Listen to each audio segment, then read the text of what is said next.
Mm-hmm.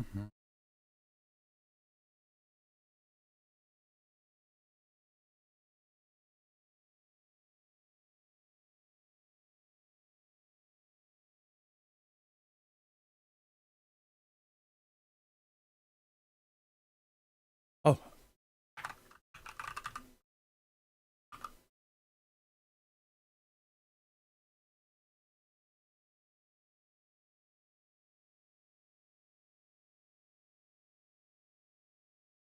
I might have had that on wrong profile. Yep.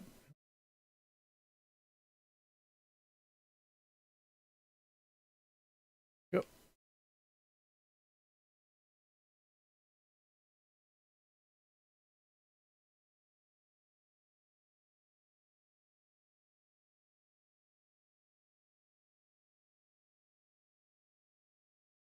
All right. Good morning. Had some notes. When I say morning, most people would still mean night, but I woke up at 11:30. It's 2 in the morning now. It's morning.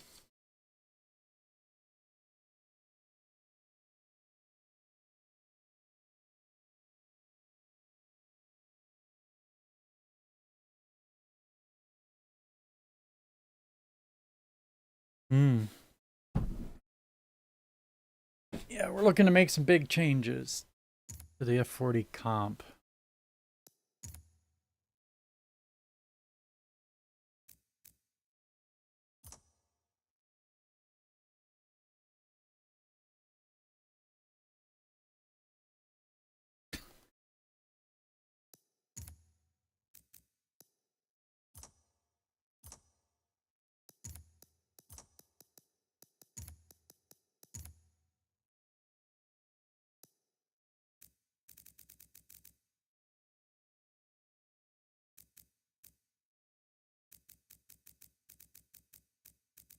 So,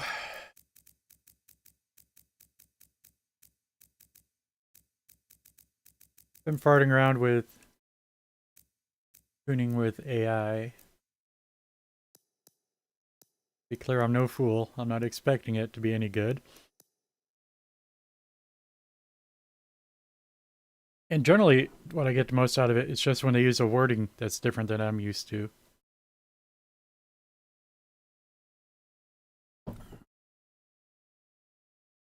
Once in a while, I can get a link or something.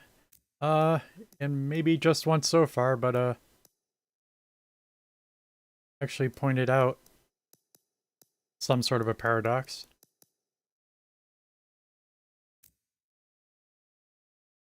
which is exactly what I run into when I try to learn stuff by myself. I look up one description of a rear differential, right? It'll say what it says. Then I read some other description about a rear differential, and it says what it says. Like, where I know, and of course people will say, the first case again, that having a high differential uh, leads to oversteer and downshifting, i.e., a lot of people drop a gear to get rotation. That's obvious. But another description is the lower rear diff will allow the wheels to rotate more freely, enabling more rotation. Able to ask the ChatGPT, well, if the lower rear diff enables more rotation and the higher rear diff enables more rotation, is that logical? And the chat comes back. It's like, it's good of you to notice that paradox. I didn't really appreciate how you continued to explain it.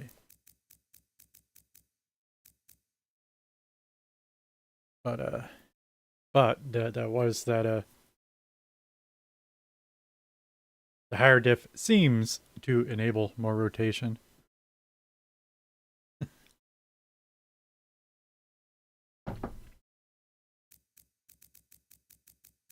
I wonder if it's simply just a better wording if you were to say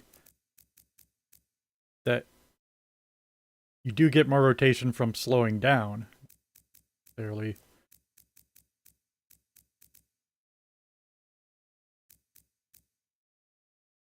Just from the diff itself. Anyway, just to know you're not insane, but I mean, but you read both of those points separately, and you just got to throw your hands up in the air. It's like, I don't know what's going on.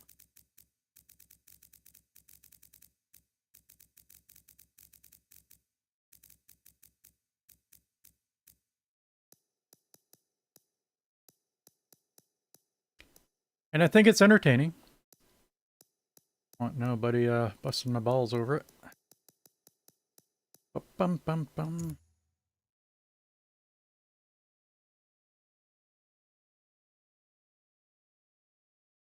I'm missing a tab in my browser.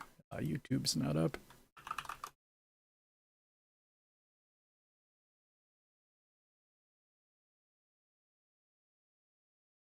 Bum, bum, bum.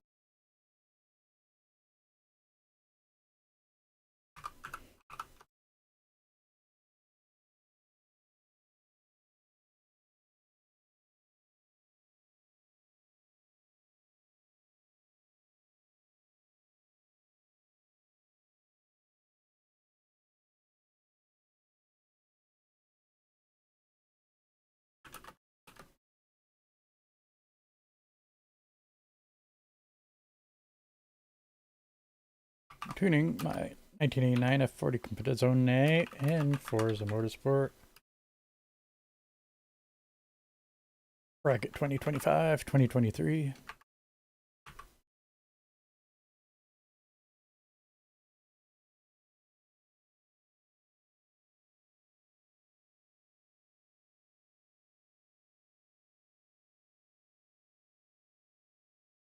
Overall, it's a very nice setup, but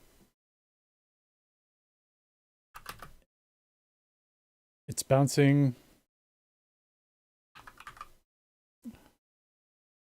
over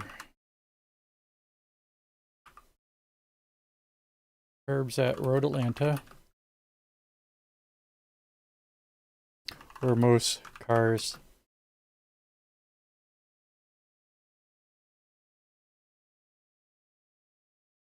where we expect it to drive smoothly over the curb without noticing any problems. Looking at the spring travel telemetry,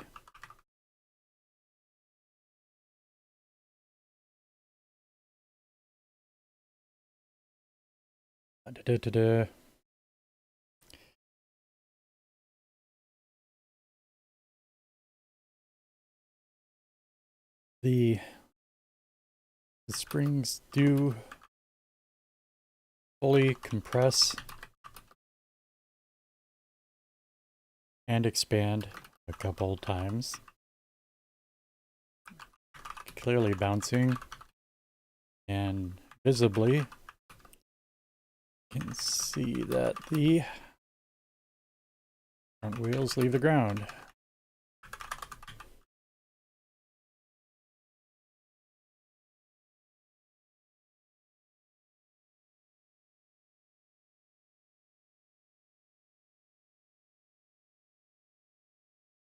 Which is not good for steering.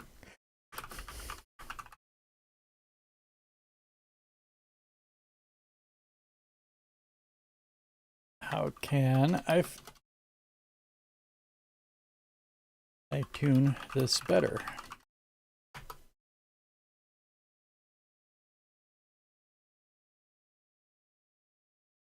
Oh, I was watching a video about AI. But so they've coined the term sycophantic AIs now. just because of its initial response. Excellent description. That's exactly the kind of feedback that tells us what's happening dynamically. But they're saying it's becoming a real problem. That, you know, people are losing their mental health by these AIs that think everything they say is the greatest thing ever.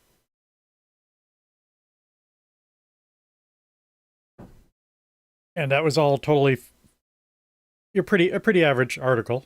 You know, it's well describing a problem and talking about situations. At the same time, it's poor that it's answering questions without approaching any answers. Whereas, of course, if you have a criticism of somebody, and you want to get to a resolution, right? You're not just picking a fight. We should all know as adults that the best thing you can do is if you have at least one proposal for a solution. Don't just talk about the problems. Say what's what's the alternative. You gotta know. Just tell people what the problem is, and you're just causing problems.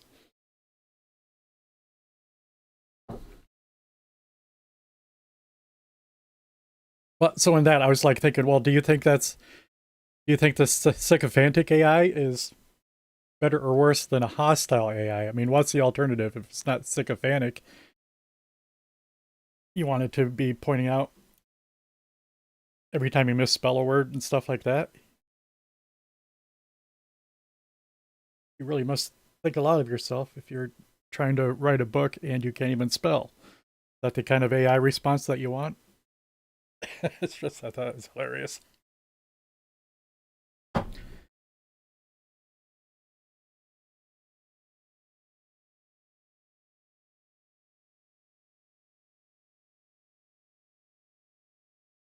I mean, but seriously, if those are your only two choices, a sycophantic AI or a hostile AI, a demeaning AI, which one would be better for your mental health?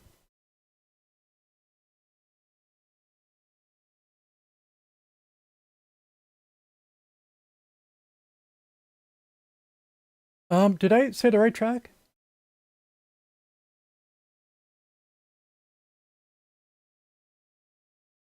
Dang it, I did not.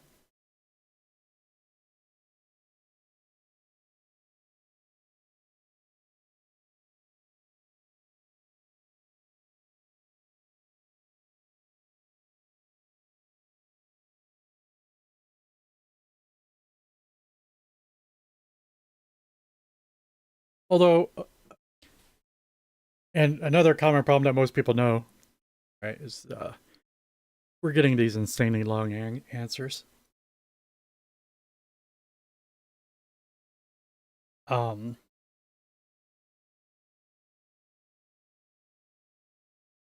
which, you know, I got first point, second point. The second point is a process of 1, 2, 3, 4, 5 steps. Point number 3 is a summary. Point number 4 is four steps for testing. Then an overall summary.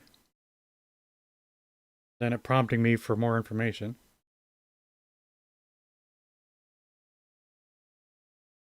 That summary has it right, but then again on my prompt, I don't see that I mentioned. Oh, I did. Oh, wait. It says I did. Oh, there it is. Yeah, I just read it second time, third time. Gotta read every word. Good. Because when I glanced at the final prompt for more information, it had mentioned Catalunya. The last word is Catalunya, so it caught my eye. And what that says, would you like me to give you a curb optimized suspension variant? You can switch to in driving bumpy tracks like Sebring or Road Atlanta, or another smooth track variant for circuits like Catalunya.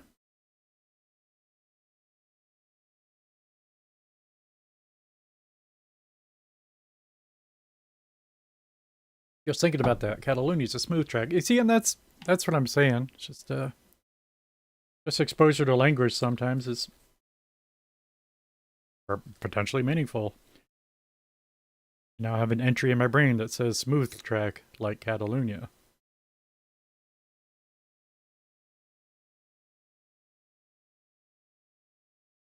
i.e. Catalunya may be a smooth track.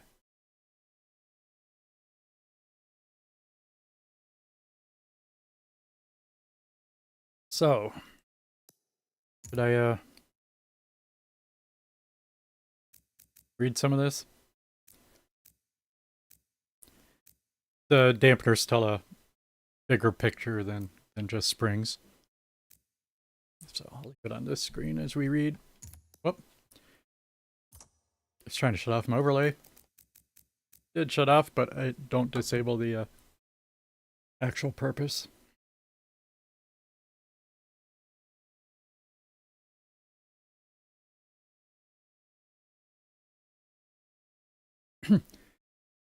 Okay. The root cause, your telemetry showing full compression and expansion cycles, springs bottoming and topping out. Okay. And that's it. You know, I worded it as fully compressed and fully expanding. And it rewords it as bottoming out and topping out. Or words that I also use, but sometimes that may be the first time you ever heard the words bottoming out or topping out. Perhaps. And it's probably pulling from language that I used before because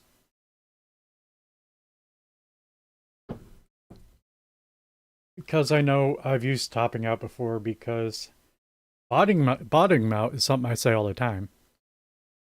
Like I grew up driving a Firebird and going in most people's driveways, my car would bottom out. Or entering parking lots or anything. Any kind of a speed bump, the car would probably bottom out. Just bottoming out is something everyday language for me. And in this game, I'm sure I've used topping out just because I don't know what to say. The opposite of bottoming out is, I guess you say topping out. But I've learned to be more, hopefully, accurate, descriptive by changing my language to fully compressed or fully expanded. Anyway. And the last thing was, it's easy enough to understand, unfortunately. But for example, you know, we got softer springs and stiffer springs. We got less springs. We got more springs. We got higher springs. We got lower springs. All these words for what should be the same thing. And the last thing the AI come up by itself with is tightening the springs. Like, well, I never heard of tightening before. I could assume that tightened is stiffened, but then when you're talking to somebody and they use a term like that for the first time, it's like I spend a few seconds thinking about, well, he said tightening and reason, and it's like, well, he must that must mean stiffer. But the time I'm thinking that, I missed the whole other point that they were talking about as they finish their sentences. You know? Every time I hear a new word, I get lost in thought, wondering what that word means. You know, I think exposure to several rewordings is where I learn the most.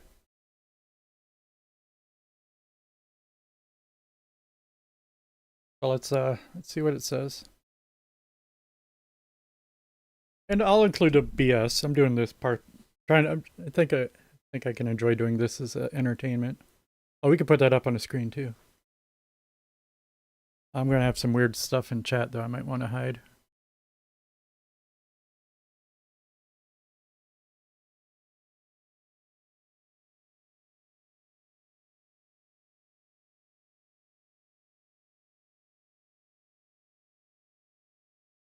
Hey, maybe I'm not nearly as depraved as I thought.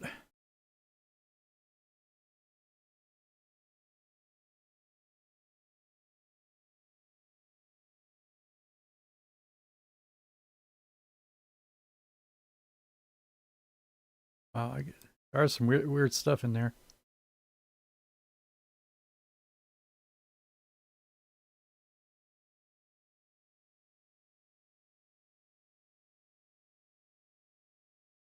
Uh,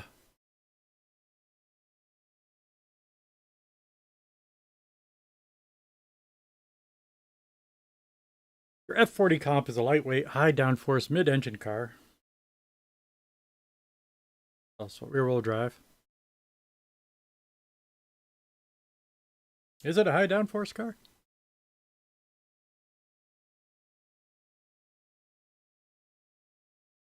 Is it?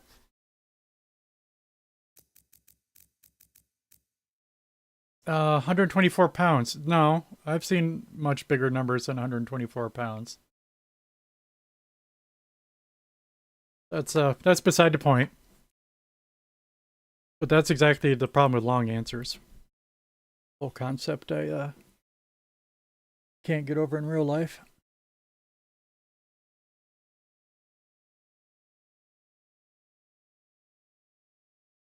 All right.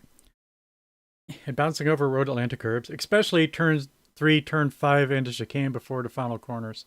Okay, good that it knows that. I believe turn 5 is the biggest problem corner for everybody in general, but that's not the one we were talking about because we expect to have a problem there.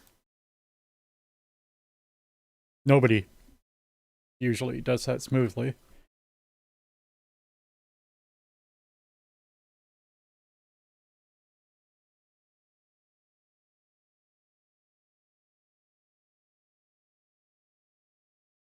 I believe there's a Road Atlanta official website. Has the track map. Sure, I have this saved in my hard drive and stuff, but just recalling where it's saved is something else.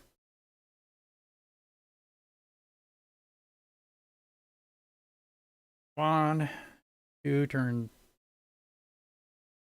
3.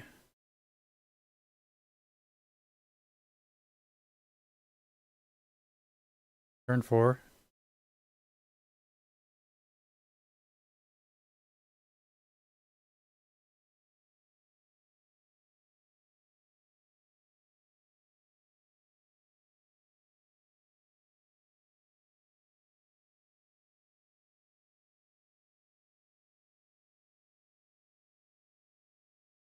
We do take the north route here, right? I don't think we do. I think we take the south road.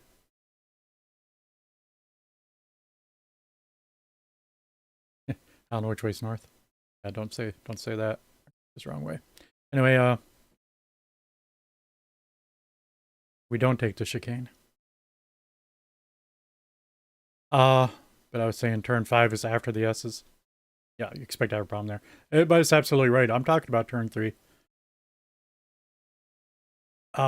It's just always impressive when the AI knows what you're talking about when you don't talk about it. Almost could fool you into thinking it knows what the hell it's talking about.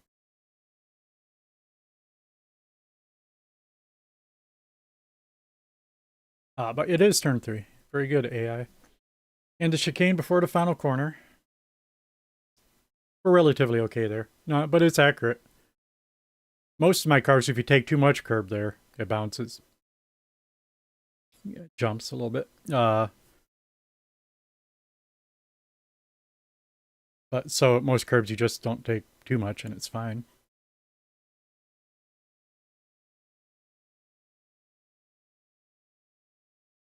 Points to a suspension that's too stiff in compression and possibly under dampened in rebound.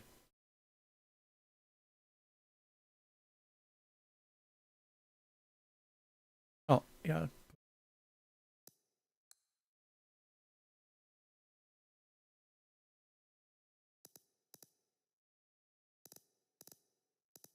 See, and that's actually one of the first things somebody said to me, Fish.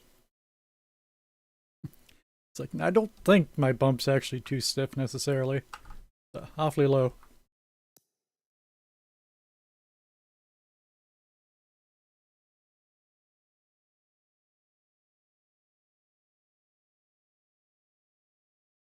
In Forza Motorsport 2023, where the curves are modeled with sharp edges and higher than real bump impulses, we need to tune to let the suspension absorb the hit rather than letting it throw the chassis upward.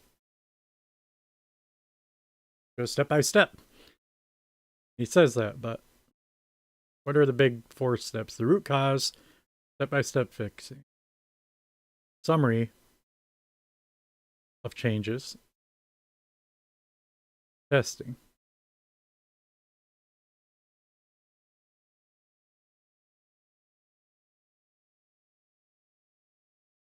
Your telemetry showing full compression and expansion cycles, spring bottoming out and topping them out, means the bump dampening is too stiff. It resists initial compression. Tires ride up instead of through the curb. The rebound dampening is slightly too low. The suspension extends. Well, there's another rewording, using instead of expanding. Same thing, but different words. Suspension extends too fast afterwards, causing it to bounce. Too fast would be too low. And that too, we're talking about low, we're talking about fast. Always several different adjectives for the same thing.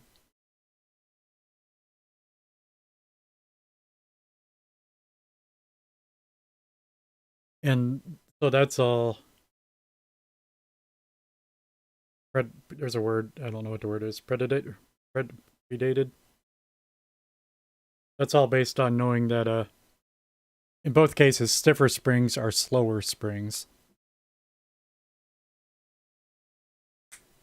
No, don't say that.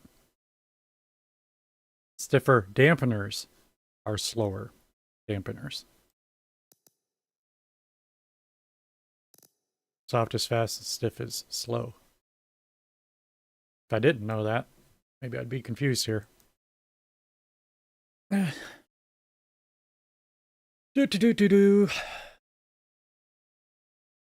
Resist initial compression. The tires ride up instead of through the curb.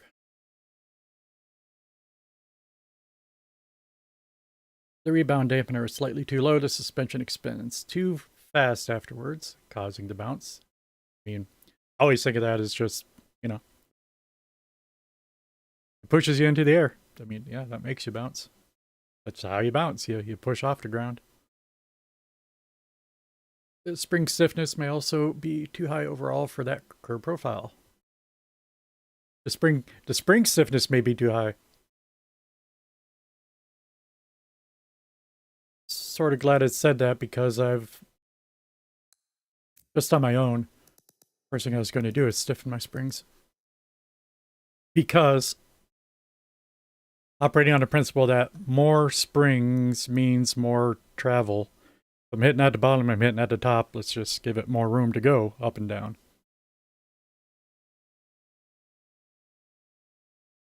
But forget about that. Maybe that's not what we're talking about.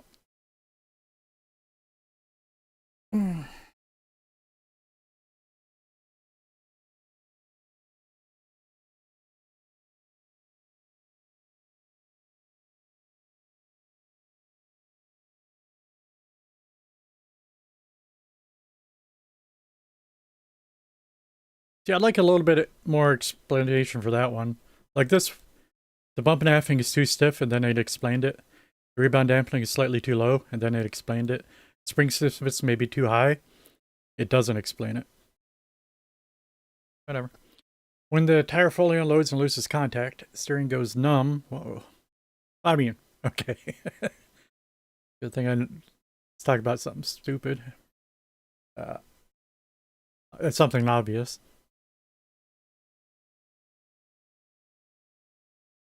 The steering goes numb, or the car drifts offline, exactly what you described.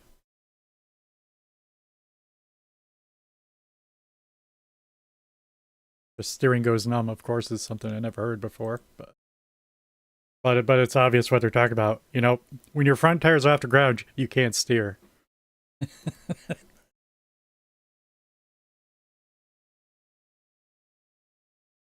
Step-by-step fixing. Step 1.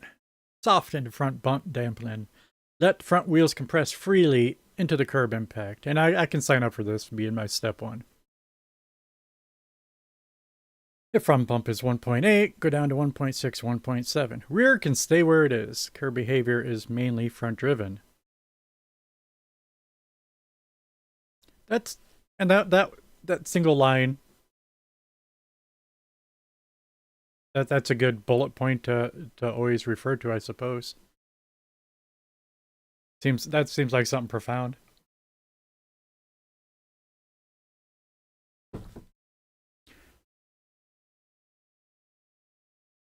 Do.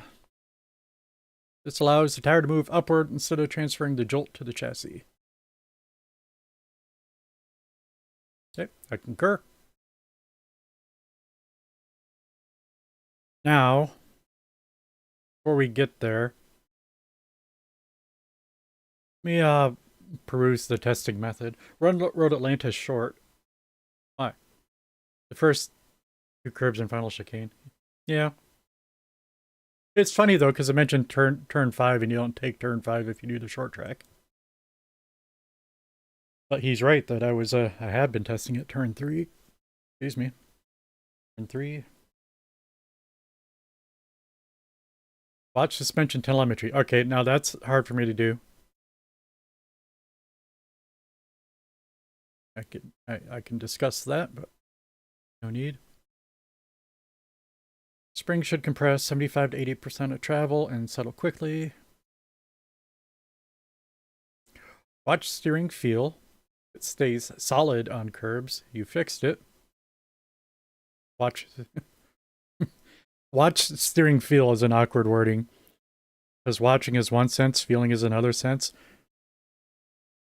More accurate wording, concise, would be feel steering. Watch your feel. No, feel your feel.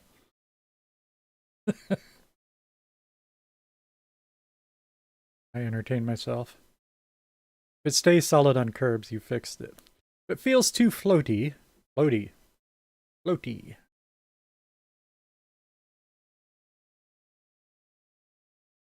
you what, I really expect it'll never feel too floaty. I can see it at other places, but not that one.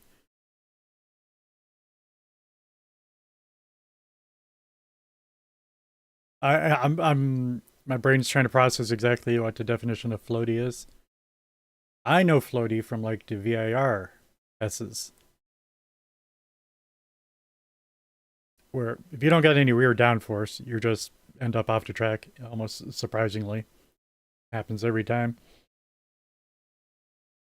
Every time I try to remove all the rear aero on any car, it's probably what's going to happen.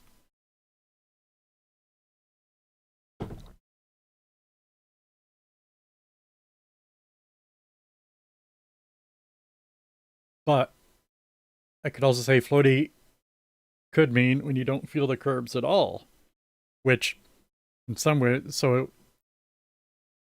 But when I say that, then I think, well, you can't be too floaty. I don't want to feel the curbs at all. I want to drive right over them like they're not there. It's just weird. I'm a pedant and have to think about exactly what these words mean. It feels too floaty. Bring rebound back down by 0.2 or bump up by 0.1. In summary, your F40 is too stiff in bump and a bit underdamped in rebound. Soften bump, raise rebound, maybe soften springs, raise to front ride height a touch. No, don't do it. That'll keep the tires planted and steering alive when cutting curbs at Road Atlanta. Spring dampeners, arbs. I hate that they keep bouncing my arbs. I should have checked that. Well, we still haven't made any changes yet. I should check where my oversteer is. I had adjusted my arbs and not sure I got them back exactly where I wanted them.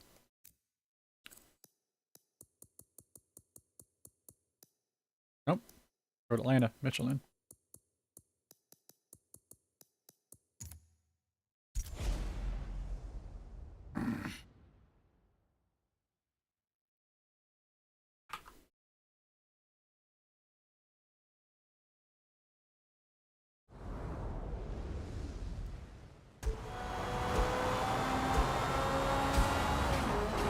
Interestingly, he told me to do short. No harm in that. Now there's the option to go to the event menu, but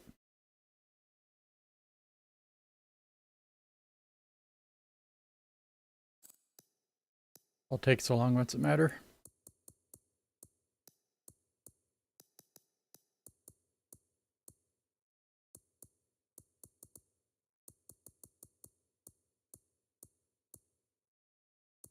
Clear. It should be 3 clicks from the beginning.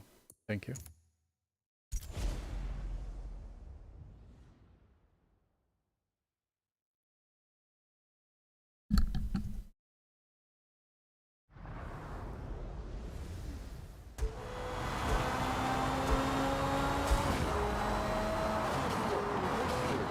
Second.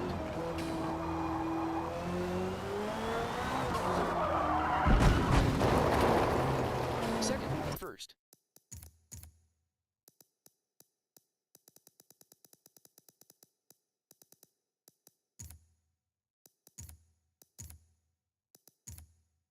First. Second.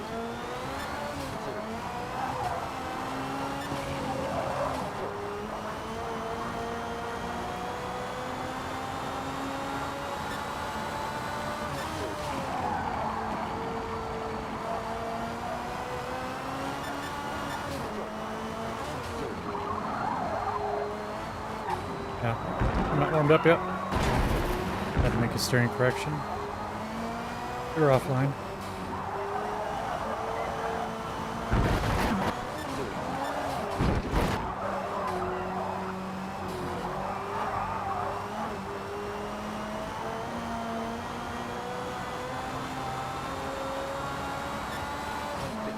I expected to pop right in and drive better than I am. Second. I should not have resumed to drive well.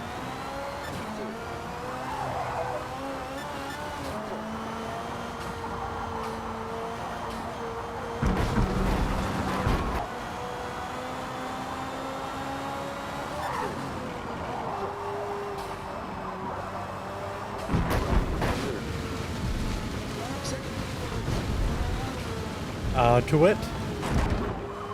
I was expecting let's do 2 laps. We've already screwed up 2 laps.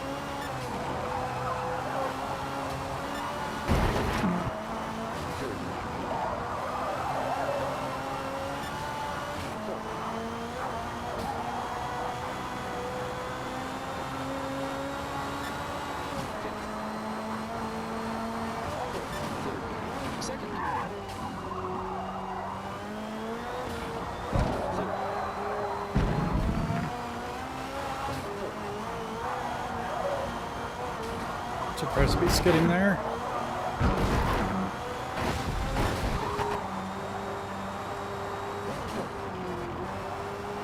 I didn't think I'd skid through the turn once I was in 4th gear. And a lockup. 3 laps wasted.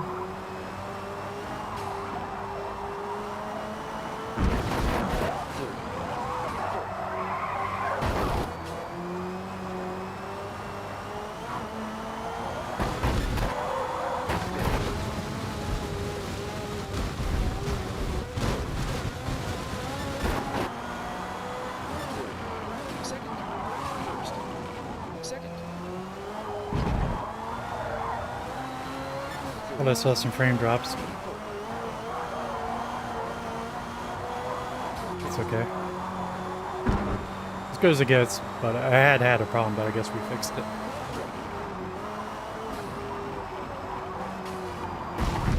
Wow. I mean, 4 laps, 4 mistakes.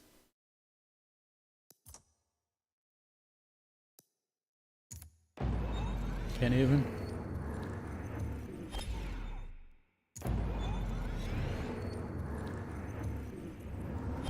I mean, you can't tune can't tune a car like that.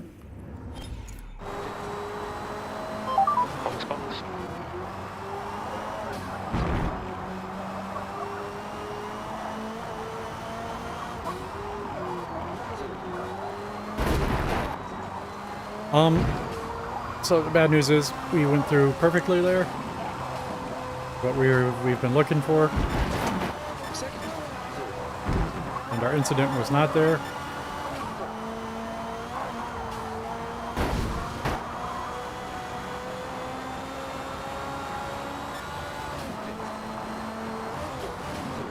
Second.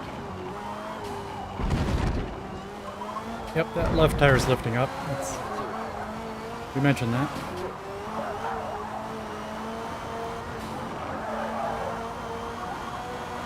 Because that was the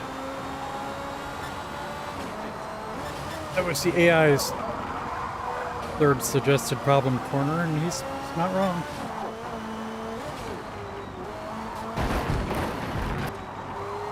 There we go.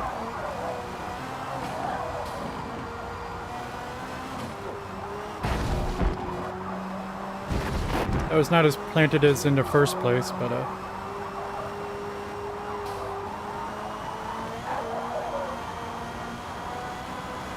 still perfectly fine. You wouldn't say, hey, there's a big problem there. We do need to get our telemetry up.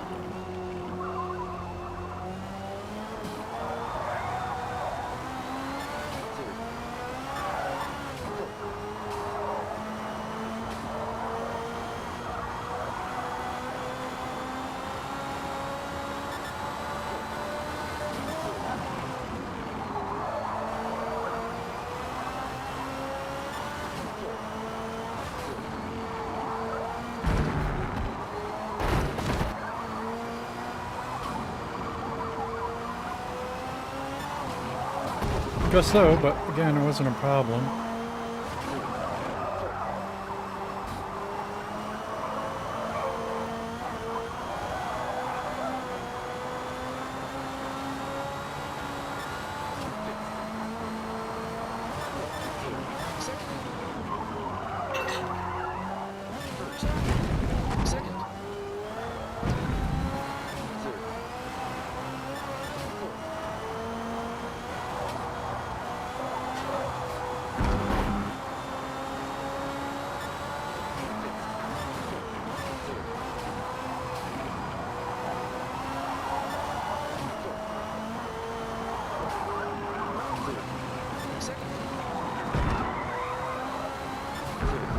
That was no good.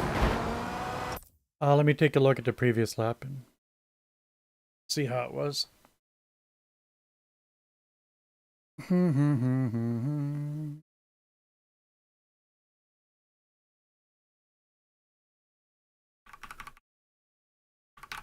What are you doing?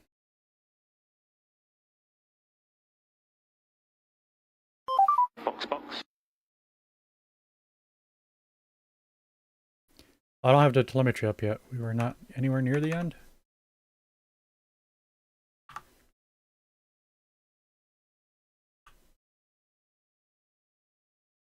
Why is that up there?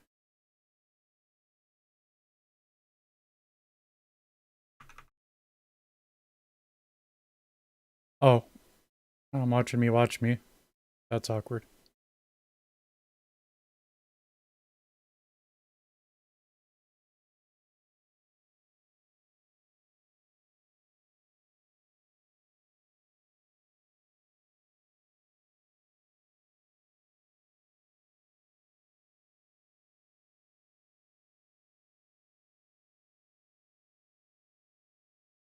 Oh, yeah, I missed it. Alright, so I think that's the last lap. Just hate these interfaces for everything.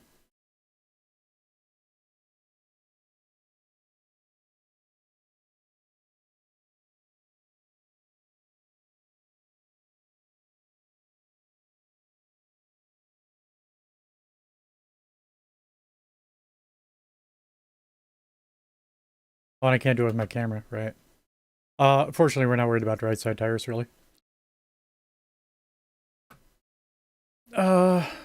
Yeah. There's a full spring spike.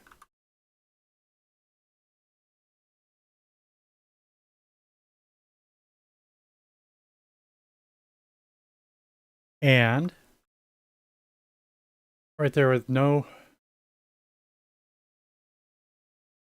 if the spring's fully extended, that means my front left tire is off the ground. But I mean, that is barely. We had it yesterday where it was much clearer, but. And so that's the first bounce.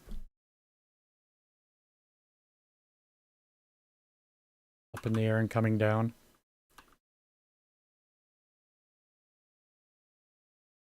And that's probably worse than you want it. We'd like to have it settled with a little bit of spring left.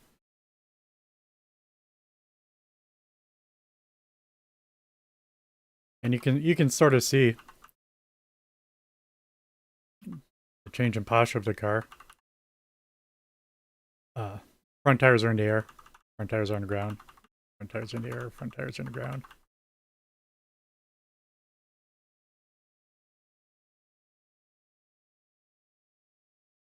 But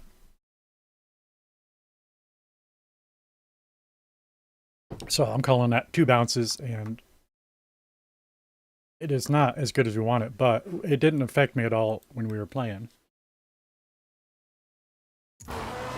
Whatever change I made last.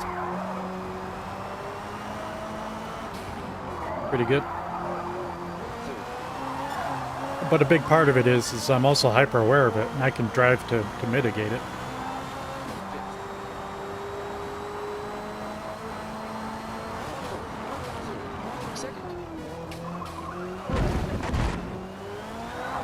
Even like that curb. When we take that flat out, if I take all the curb like I just did, I will have my left tires in the air. But I knew that, so I straightened out and slowed down instead.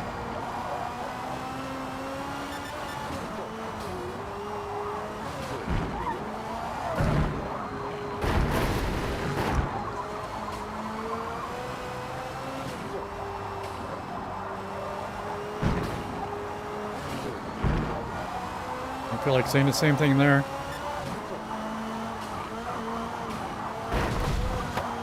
Didn't take the curb smoothly, but I practically went off track. But I don't think I took it naturally either. I'm not going to worry about that one. That one was not a good example.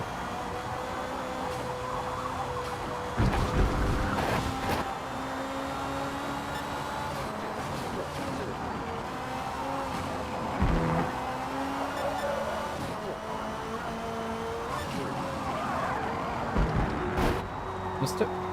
Late turn in.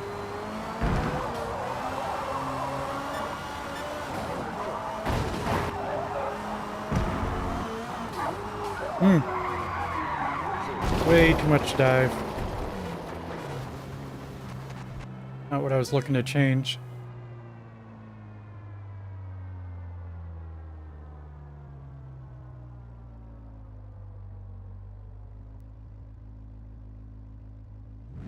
First. Second.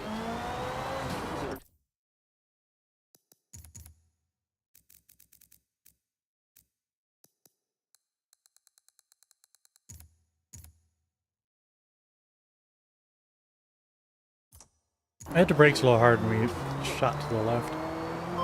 Box, box.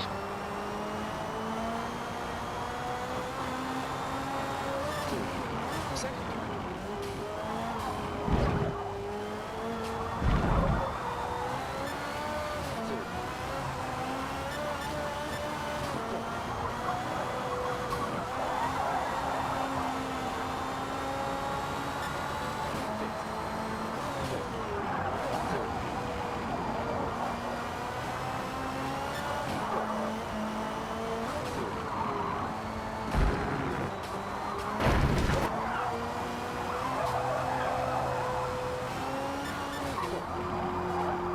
So, you know, I took the right line this time because I was a little bit slower.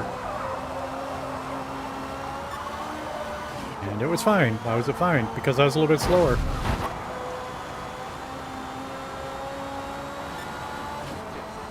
That's not the solution we're looking for. Second. Speaking of that bounce, there it is.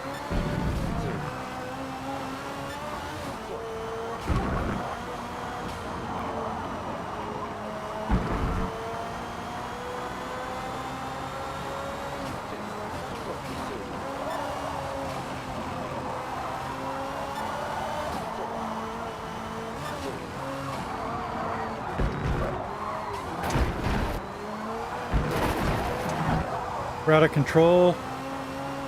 We're out of control, so by the time we went over the curb, I think I was rather off, saying almost completely off throttle. But again, it's fine when I'm not going full speed.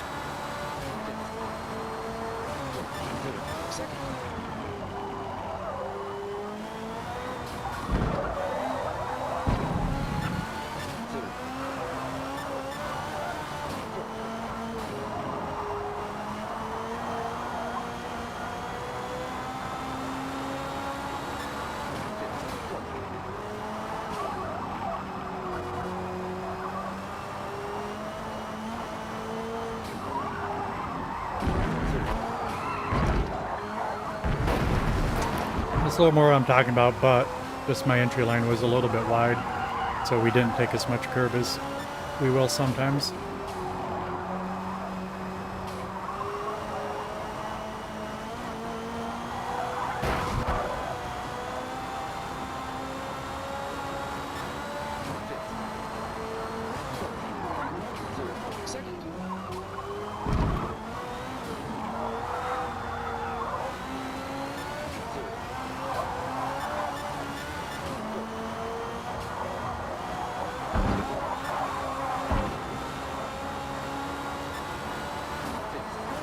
And like that, when I do get out of shape, sometimes I have to overcorrect a couple times.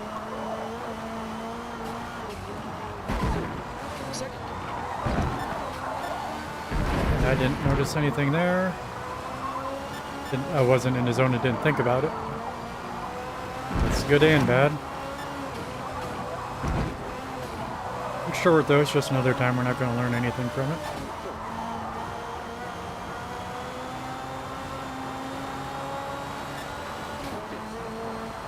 What's good is because we're going to have the worst problem when I'm not thinking about it.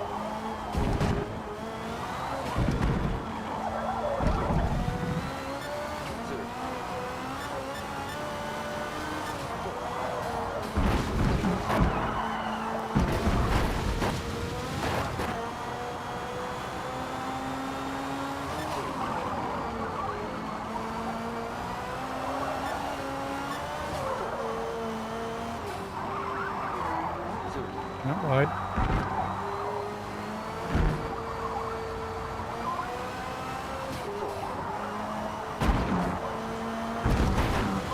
Box, box.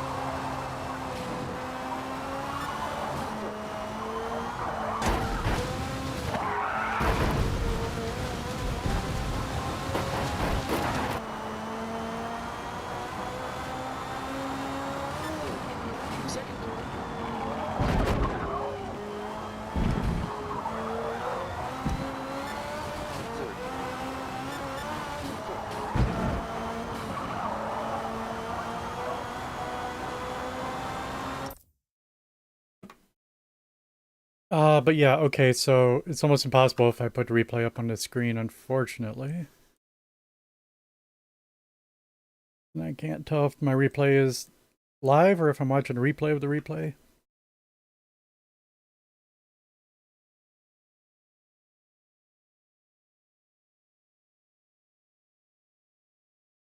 YouTube buffering.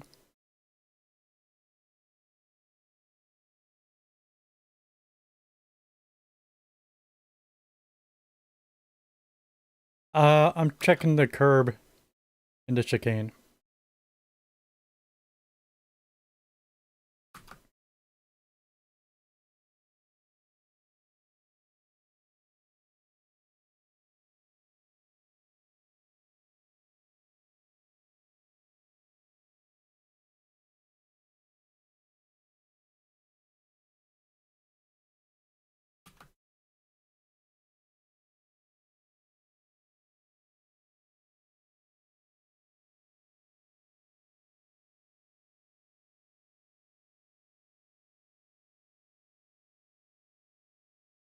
Okay.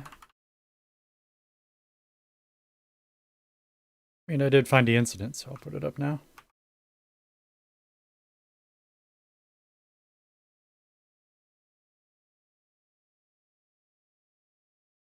Oh, bang. Quite ordinary, just getting over the curb, but the second part, it doesn't fully compress.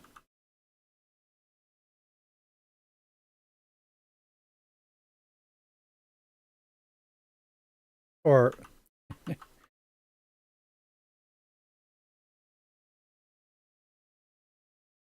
we're lifting up. Both left tires off the ground. And for a fair bit. You know, it's just not a single frame.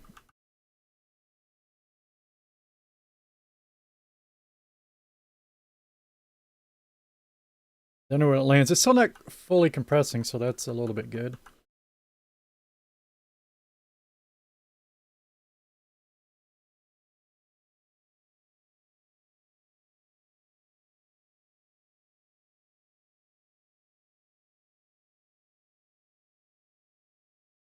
But so it's the second curb. I'm landing on the second part of the curb. And that's causing quite a bump. Which is what we might say, so it's probably over rebounding, but Eddie's. That's that. Okie dokie. Obi KB.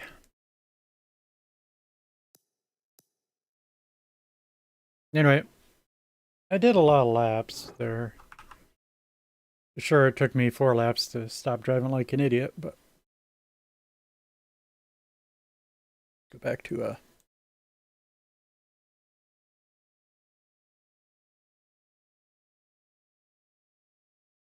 watch the suspension telemetry. Spring should compress 75 to 8%. Watch the steering feel. It should stay solids on the curbs. You fixed it. If it feels too floaty, feels too floaty.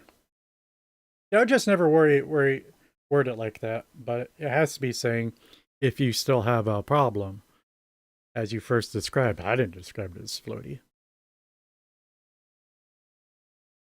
I can say if you're still leaving the ground, bring rebound back down or bump it up by 1. Also, let me read the short summary changes to front bump, soften, front rebound, slow it down. I was going to say stiffen it, but slow it down.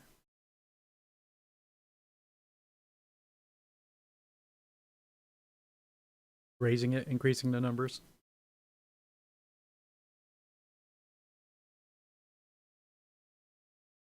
Front spring.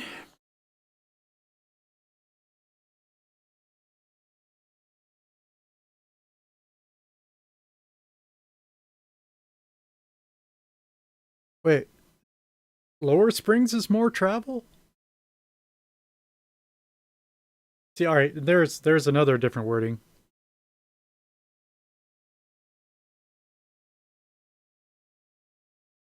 It would travel more, but it doesn't make the range bigger. I have a thing in my head. If you just say you want more spring travel, that you might mean I want to increase the range of spring travel. That's not what we're talking about. I mean, the less range you have, the more travel you have. Two opposite sides of the same coin.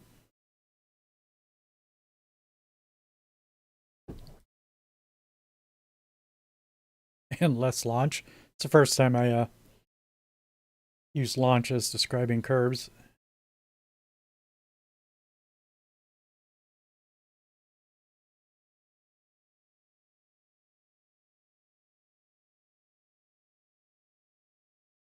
Ride height increase.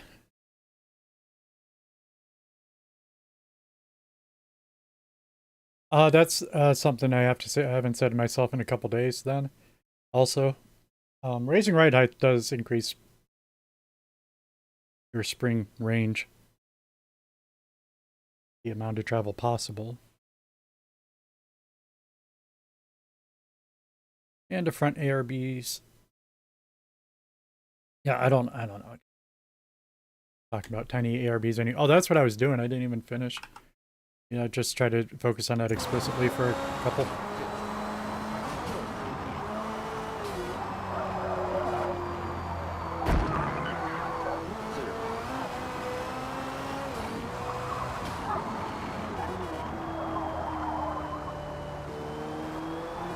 This is usually a good one.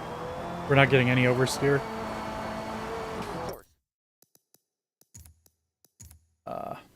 Normally tested at another track, of course, but still. Or trying to even remember what the last track I ran was. We had done some Bathurst. Bathurst is probably where I'd like to test it. Am I talking about? Oh, we were just doing fuel and tires. I just ran out of gas.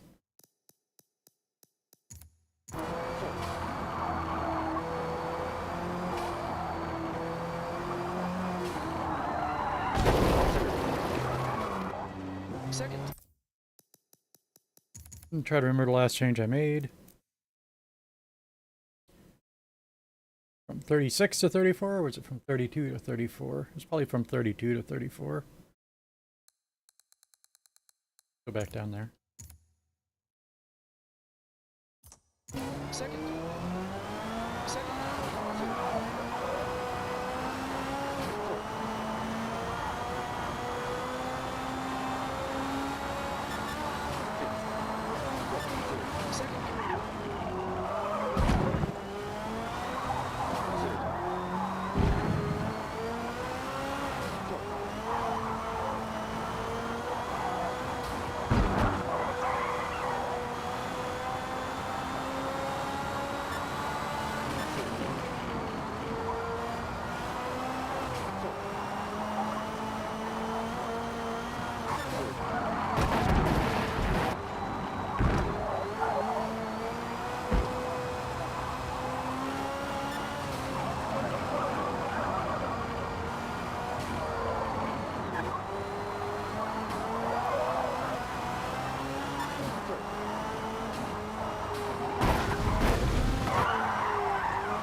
Yeah, it's more than we want, I think.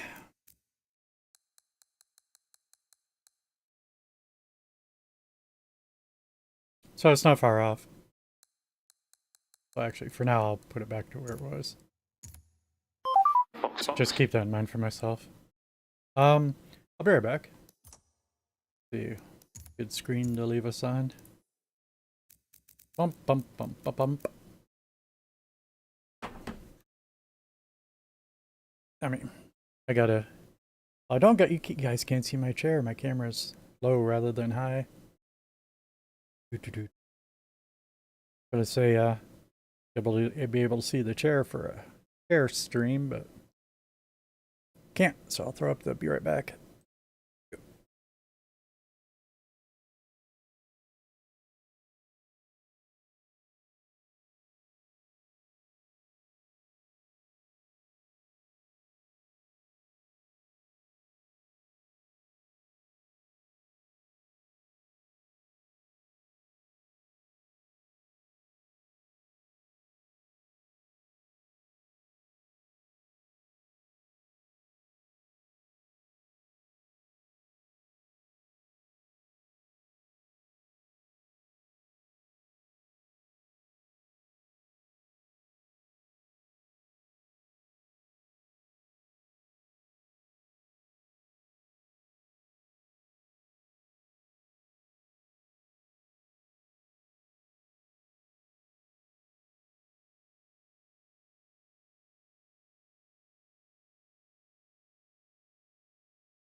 Alrighty.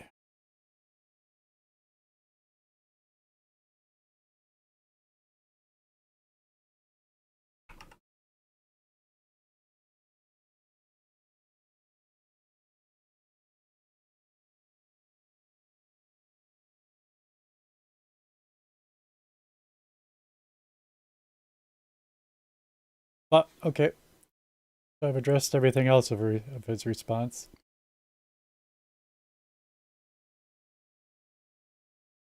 Continue this. We only looked at step 1 here so far. Because, you know, the argument says only change one thing at a time.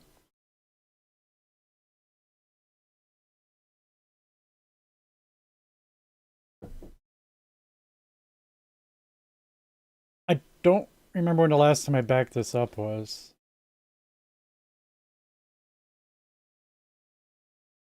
And from the tests that we just saw, though, my car is... What? I thought this was a 1.8. I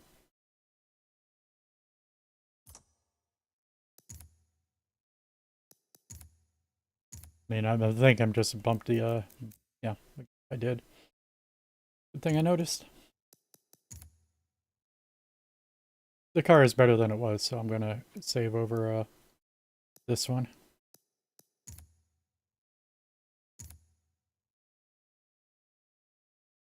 No. No? No. This one. We can delete the other one.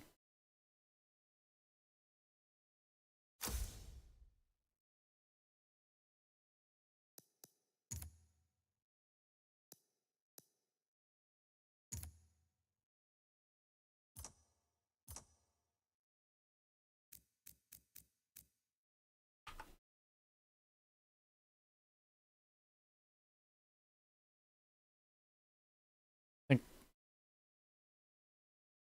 yeah, just do that.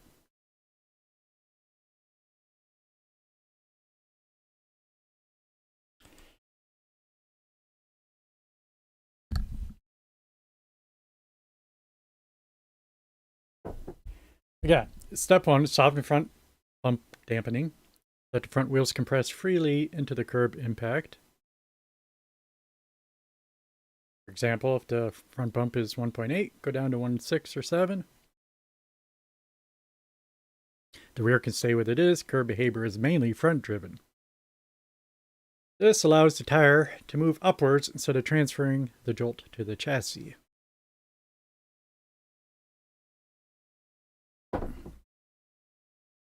Je comprends. Although I might not be in a moment. I know I'm not, but we've been through this a few times and I know that's what my brain thinks. Step 2, increase front rebound slightly. Rebound is currently around 7.5, raised to 7.880. This slows how fast the front suspension extends after compression. Also, just even the inclusion of this clause, I'm just saying I appreciate the extra wording. You could easily just say this slows how fast the suspension extends. Period. But how fast it extends after compression. Both a tautology type of thing. It's can only extend after it's compressed, but still worth mentioning. It serves to double check that you understand what's going on.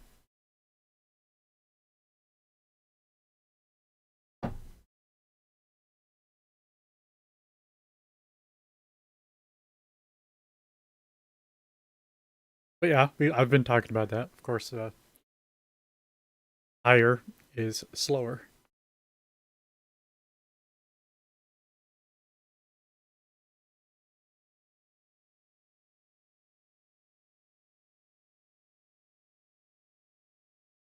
Preventing the wheel from launching the car back up after landing. I don't like, my brain doesn't like that wording. My brain doesn't see it that way. Although, I'm not disagreeing.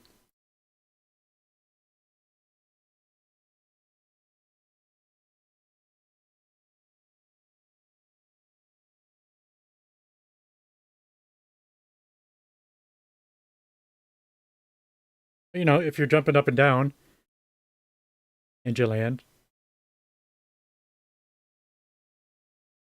so you're in a little bit of a squatting position, a little bit, knees are bent.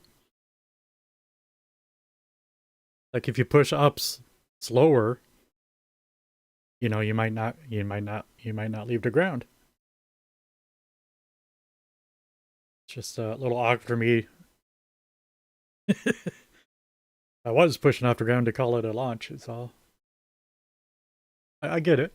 I'm just saying that's not how my brain worked.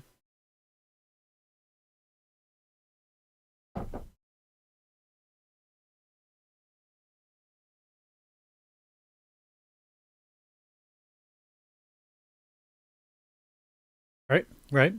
Concur. Lower front spring rate slightly. Now this one's surprising me, as I've said. Keeps the suspension stroke available.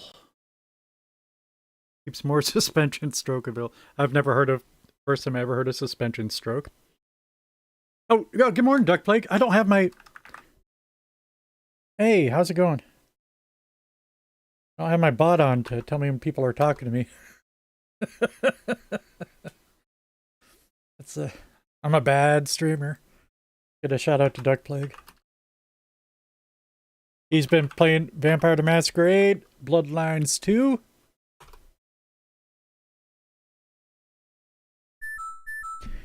I gave it a shout. I gave Bloodlines a try. It doesn't run well on my computer. That's frustrating me. It's worth mentioning. I tried the gamepad. I tried the gamepad for Bloodlines, and it's horrible. It's straight up buggy. The camera movement is buggy with the gamepad. So that's horrible. And you probably know some people are criticizing it as a bad console port. It's like, nah, if this was a console port, at least the gamepad would work. That's just where I am right now.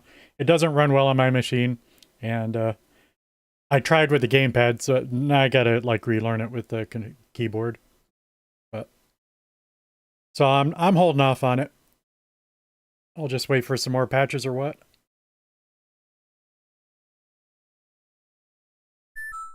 I have my own theory too about Bloodlines. Would you like to hear my theory? It's not nearly as sophisticated as yours. About how you got them all caving in your head. My theory is what if you are Mulcavian? And the reason I forgot his name. What's D-Man's name? F-Man? It's an F, isn't it? Fabian? Is that his name? The reason he sounds so sane is because he's actually completely crazy Malkavian that has a completely split personality. He thinks he's an Eldor Lasombra. But no, it's just that simple. He's just a split personality.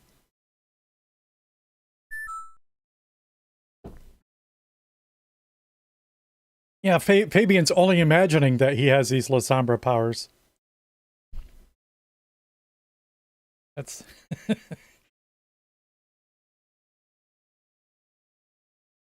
It's his better half.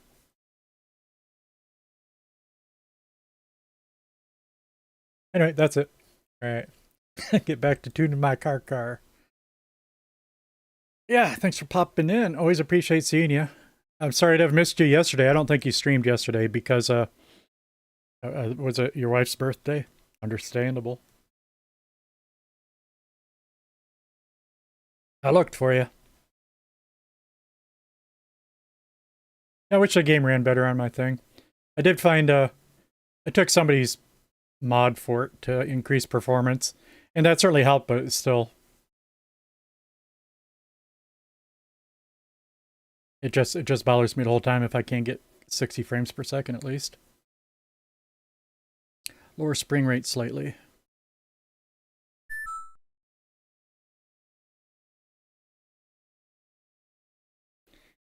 Happy birthday to Anna.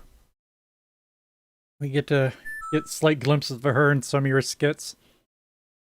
Obviously a woman with a great sense of humor.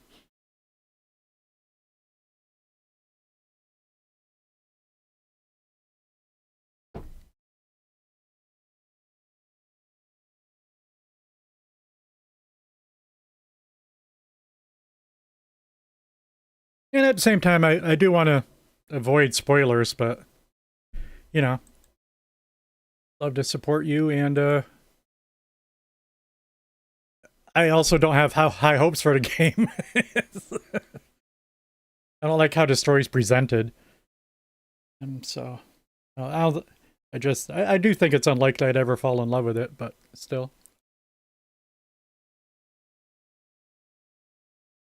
Huge fan of VTM. Speaking of that, I got my Book of Nod. Do you got the same Book of Nod? I got the one that came with the Kindred.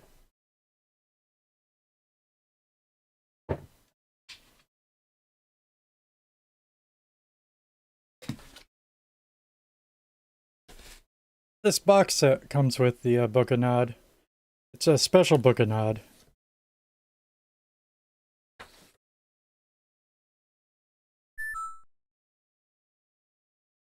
It's got a blood red cover.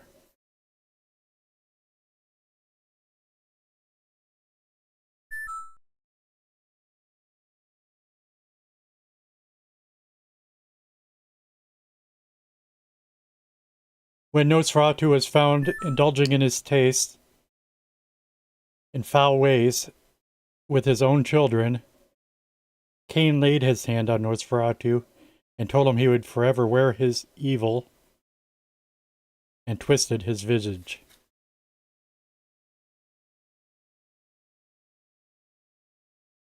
Yep. That's the Book of Nod I have.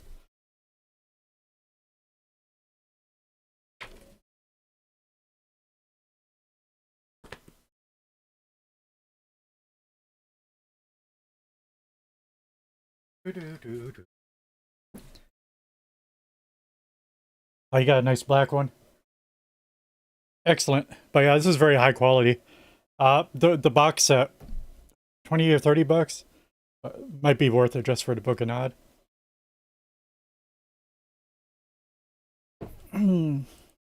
Okay, back to racing. lower front spring slate. No, raise. No, we did that. No, wait. Right, I lost where I am. Soften front dampening, increase front rebound. All right, yeah. Step 3 is where we are. Lower front spring rate slightly. If you're around 500 now, try 480 to 490. Keeps more suspension stroke available. Lets the car breathe over serrated curves without fully bottoming. And I was just saying, it's the first time I've ever heard the term suspension stroke. I gotta think about this. This is the one point that I need to try to learn something.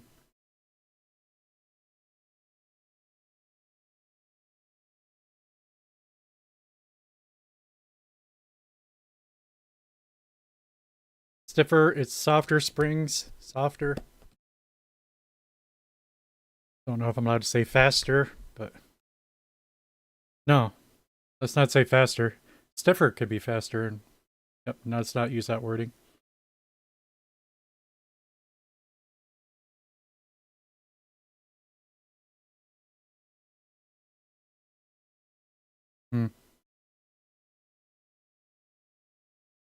You're saying if I lower my springs, it feel like it's telling me it travels less. I'll have to think about that in the back of my mind. We'll just go ahead and do this stuff, and I'll keep this one in mind. Lets the car breathe over serrated curves without fully bottoming. I see how that ties to the first statement.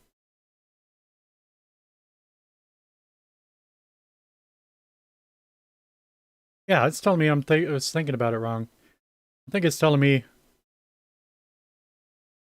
both of these it allows for more travel because it's using less travel. The springs travel up and down. And saying the lower the springs allows more travel. It uses less travel, so it allows more travel.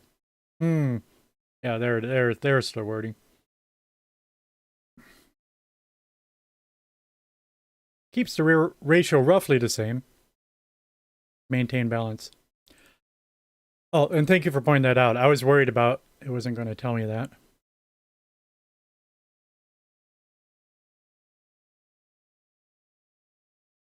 Raise to front right height stability.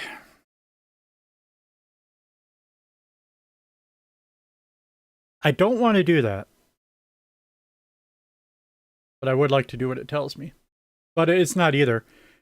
If I asked it, if I were to ask it, how should I do this? It would say only make one change at a time.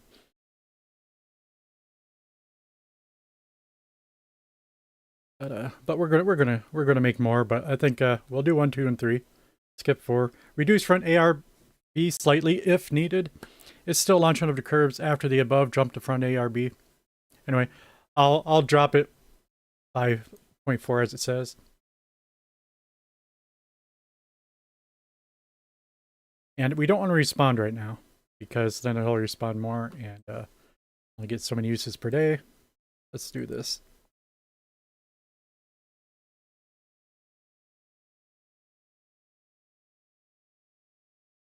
Yeah, it's a box DVD set of Kindred the Embraced. And it's like, you know, people might wonder how close it's tied to VTM. I mean, anybody that actually knows it's obviously completely based on Vampire the Masquerade. Plenty of changes, but sure. But the fact that the box set that you can still buy these days comes with a Book of Nod, like they're proclaiming, "Hey, this is VTM." We just weren't allowed to say that on the packaging of the movie.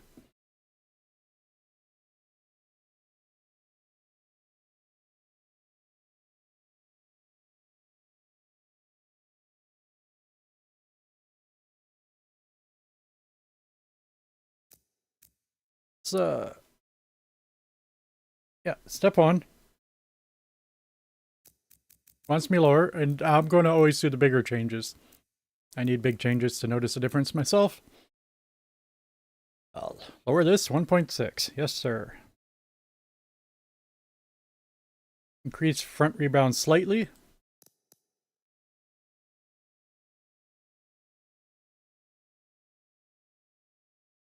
Well, here again, here I'm not going to be so slight about it. Thing is, here, like, I wanted to tell me to keep the same ratio of springs. If I raise this up, I want to raise that one up. I want to... Alright, anyway. I'll do that. I'll do that later when I'm not using... Step 3, lower front springs. And it was saying drop it by 10 or 20. We'll drop it by 20. 445.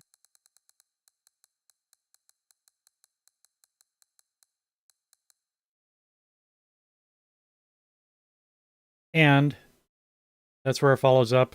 Keep the rear ratio roughly the same.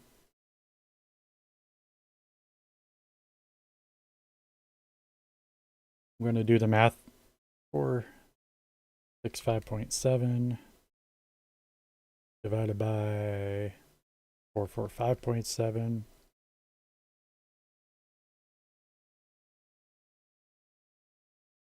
Let me invert that answer. And that times 512 in the rear gives us 490.0.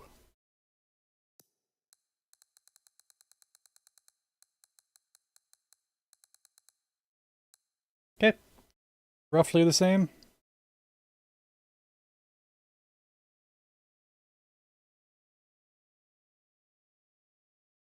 Raise the front right height we're not doing, and reduce front ARBs. I will, because we're still fine-tuning that anyway.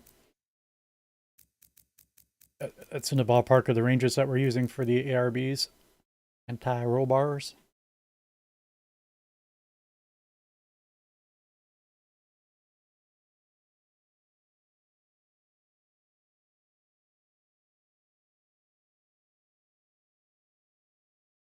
And it's using very small numbers.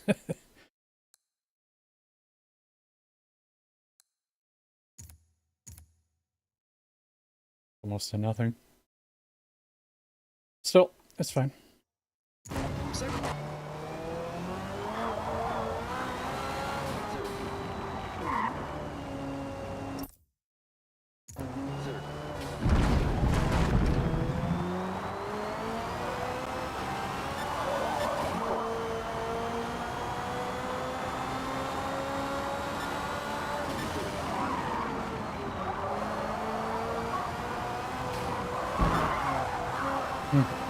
Slippery up the hill. Maybe my tires weren't warm.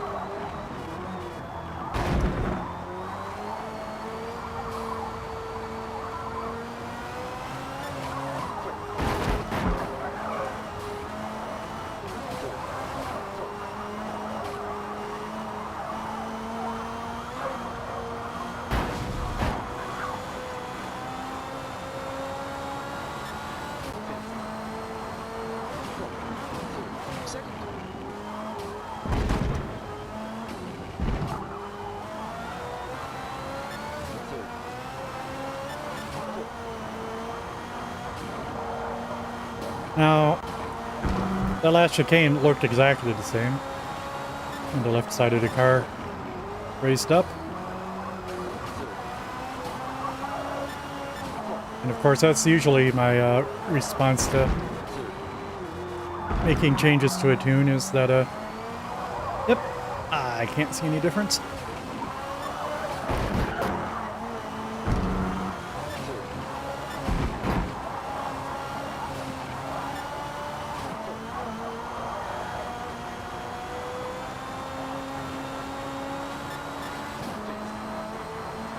I wasn't paying attention on the actual problem curve we were looking for.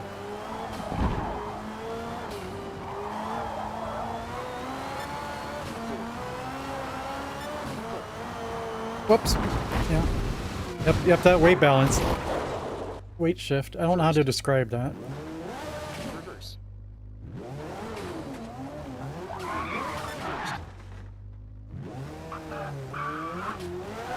Second. That is a chronic problem with the car, but it's only induced by poor driving.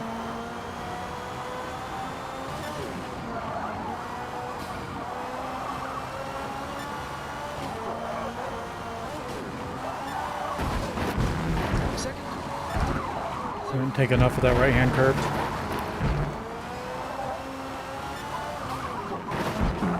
I mean, right now there's only 2 curves we're checking. And the one I just mentioned is the one we're focused on. The second one is this left-hand one. As we've said, the left-handed one's easy enough to mitigate, just don't cross over it. Like, that attempt would have been perfect.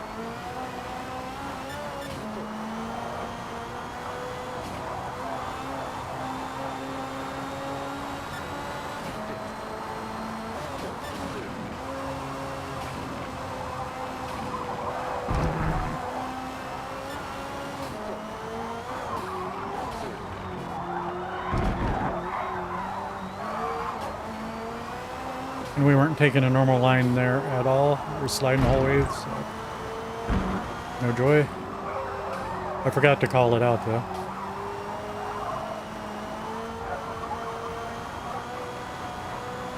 Make sure everybody knows which turns I'm talking about.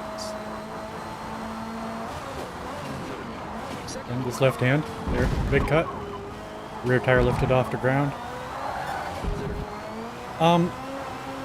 But that one was better, although the first time I hit it, like I said, I didn't see any difference, but I expected that one to be worse than it was.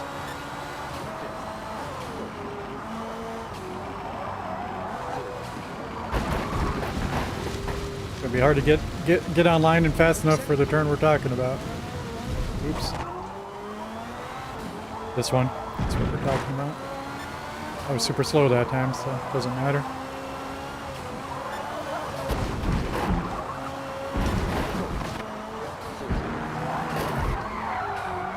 Oversteer. I mean, that was the biggest oversteer we had. So, thinking about it.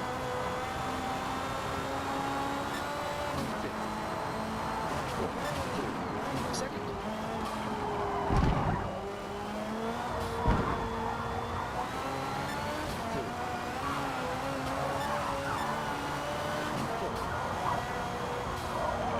Too fast.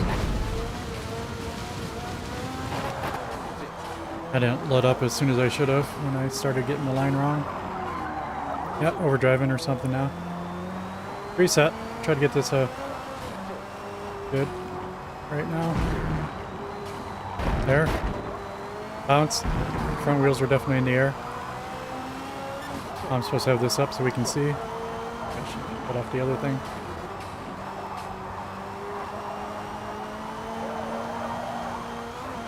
Whoops. I've been doing that a lot. That's okay. We're not used to this layout. And we don't care. We're not in a race. Second.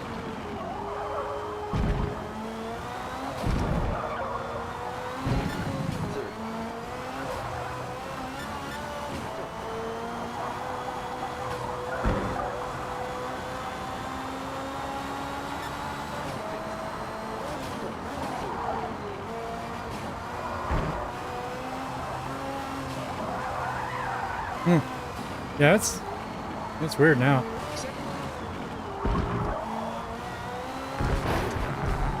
Part of it, as I mentioned, that since we increased the front rebound, I'm going to increase the rear rebound.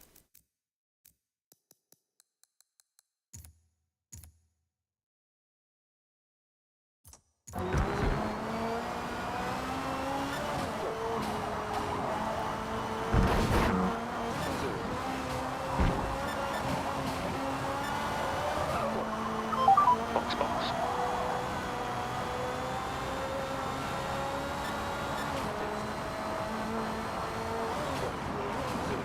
Second.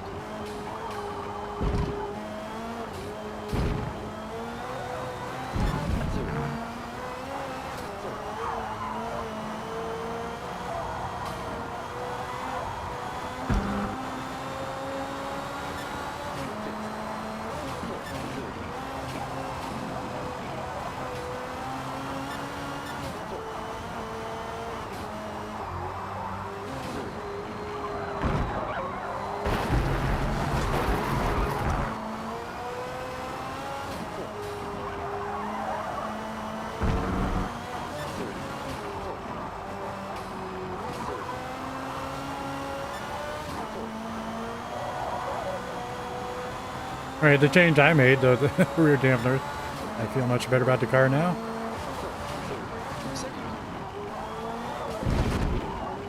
Yeah, we'd like that to stop happening.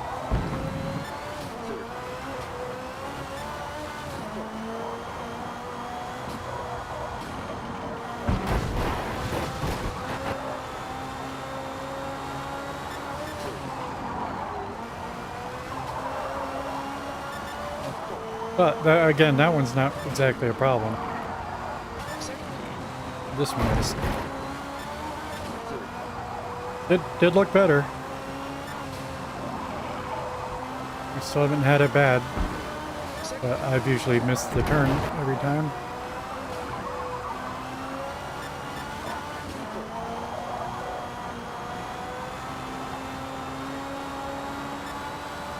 Which is to say, it's been a bad test most of the times. We only hit it well twice.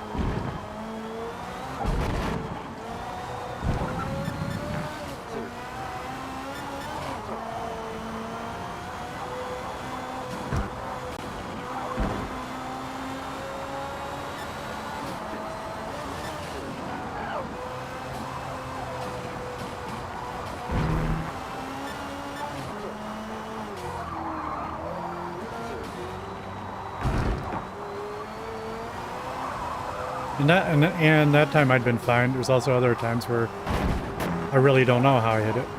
Just because I wasn't in the moment on that turn.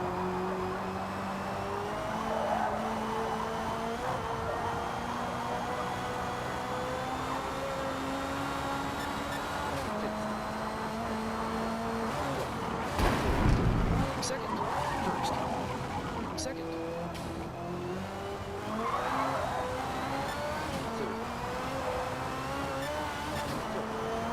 I definitely must be getting warmed up for the day. Because I'm no longer too hard on the accelerator.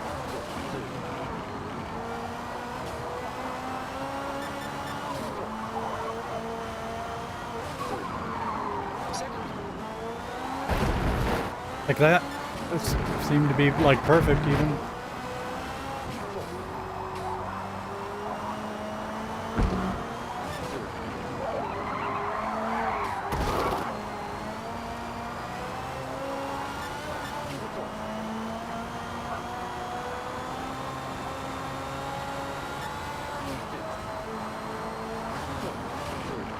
Second.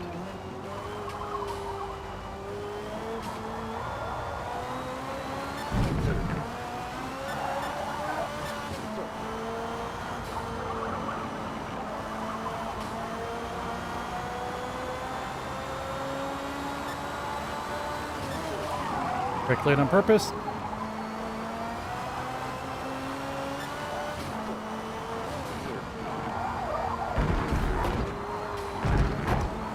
Yeah, a little bit there. But again, better.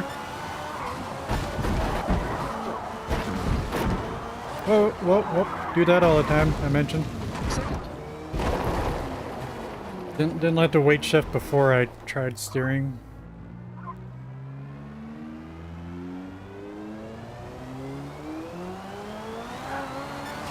Okay. I think we're ready to move on. Is in give me another 5-10 minutes we'll be in a race. Let me try to reason with ChatGPT here and or learn something. Box, box.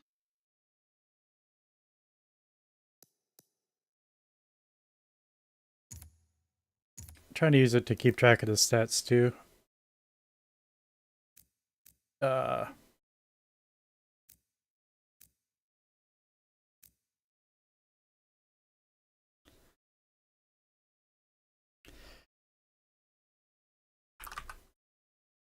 Forward. See if it knows what a farb is. I guess I'll tell it. Front ARB. 6.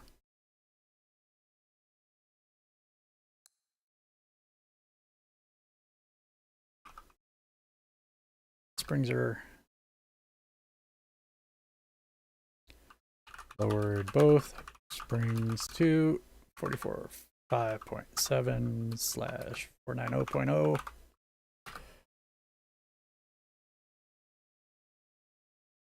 Ride height is the same. Minimized to 3.8. 4.4.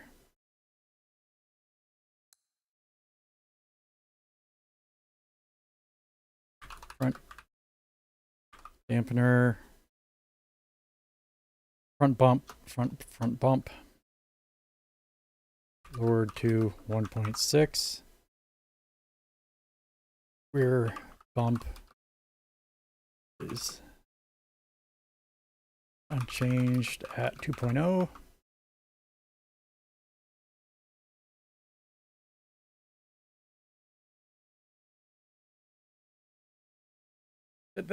That's making me realize that's why I'm we're staring a bit more now. At times.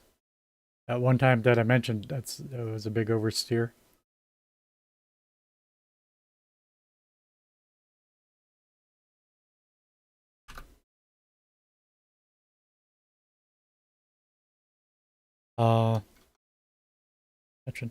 I think I want to reduce that to keep front rear balance closer to where it is. There may be too much turn in oversteer now.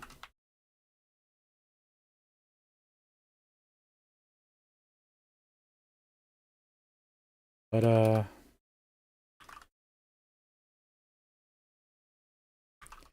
front rebounds at 8.0.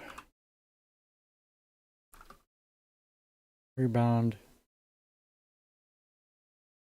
increased to 8.5.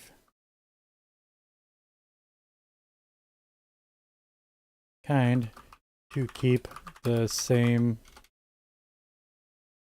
rear to front traction ratio. To keep the approximately same.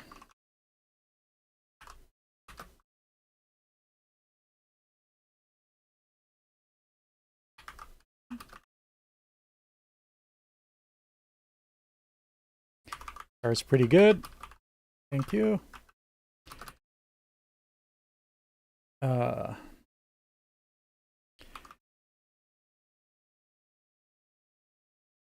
Seems better.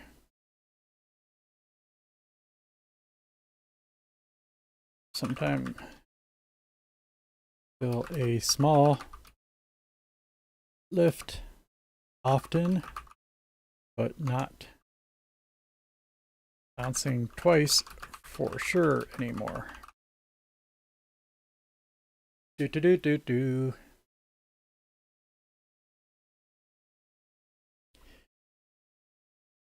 On the left hand of the chicane. What turn numbers are chicane?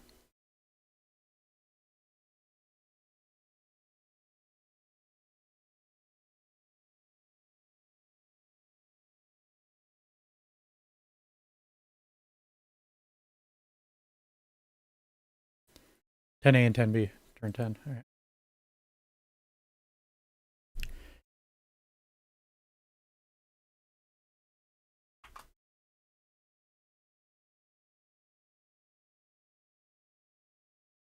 The left wheels are leaving the ground.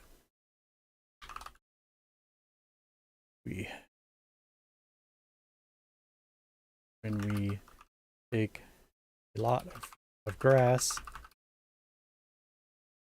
but that's easily mitigated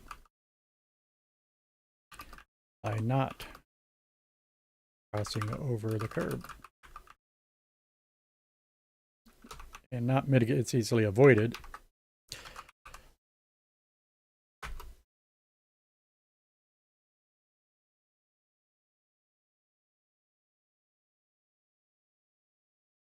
Sycophant, that's an excellent outcome. You've tuned it exactly how a race engineer would evolve a setup through testing.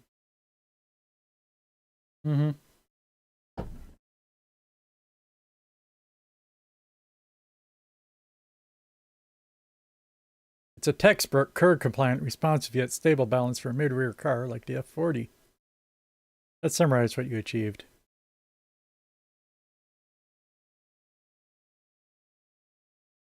Absorbs the curb. See, and again, it was used in launching to describe rebound before, which I can appreciate, even though, as I said, it was not natural language for me. I was using rebound for talking about the launching. Now it's using the bump for talking about launching.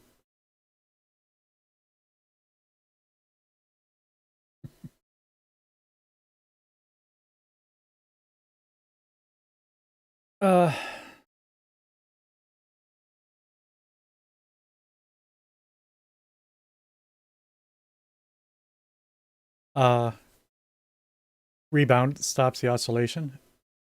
Car lands once and settles.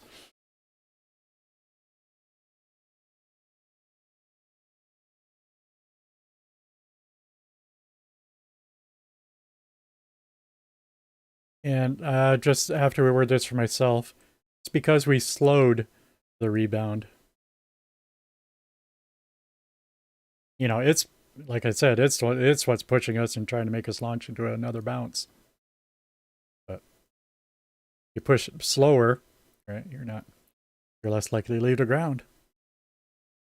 Lower springs adds travel and compliance, especially at Roadlanda's turn 3 and the chicane. Again, I still haven't yet. I mentioned turn 10 in the summary. I never told it that I was focused on turn 3, but somehow it figured it out. Scary.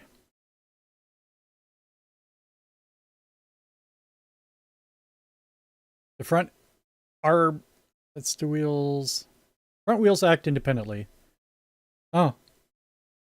By that logic, maybe I want to, how much the rear is leaving the ground in turn 10, maybe I want to lower the rear arbs, but of course that's the number one thing I'm using for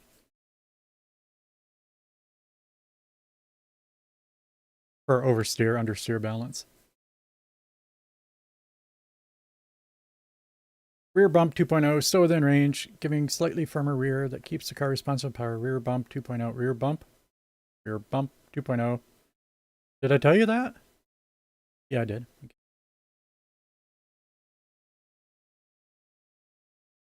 Noticing a hint of turn and oversteer, that's from the new front softening, letting the front bite more quickly to restore the old balance without losing curb compliance. Reduce rear bump from 2.0, 1.9. Yep. No need to touch the rebound spring so you see a new symptom. Thank you. Optional next step fine tune if you want to chase that last bit of stability over the 10A, 10B complex. Increase front ride height. Yeah, I'm not doing that. If I was staying at Road Atlanta, right, I would do a ride height change, but we're trying to use this at every other track too. So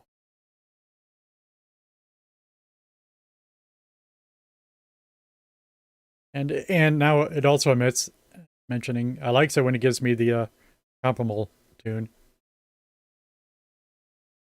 You know, two sides of the same chord, just like everything else we did. Of the same coin. Like the bump, it's like we changed the bump, but we changed the front bump, but we didn't change the rear bump.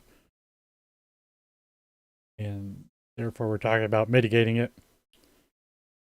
And like I did when I changed the rebound, I did change the rear also. Well,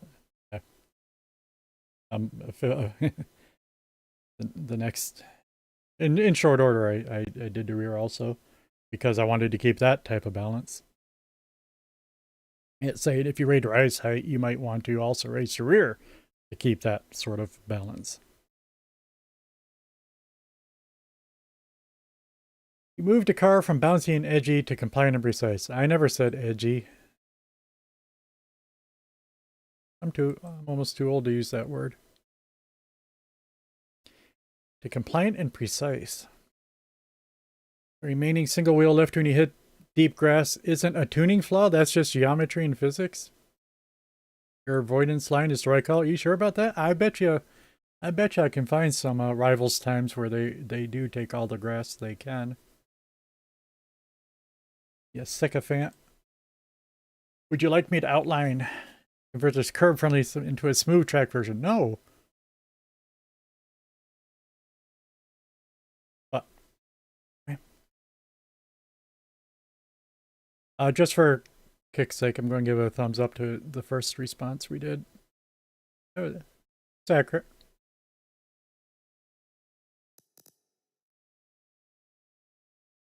And yeah.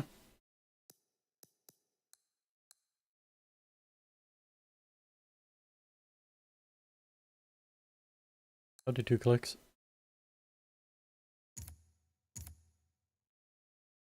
It's okay, I have ChatGPT's permission. Let's go race.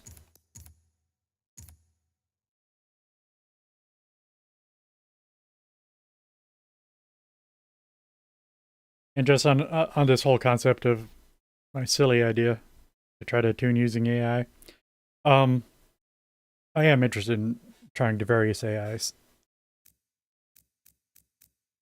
See which one gives it might be most curious to see which one gives the worst results.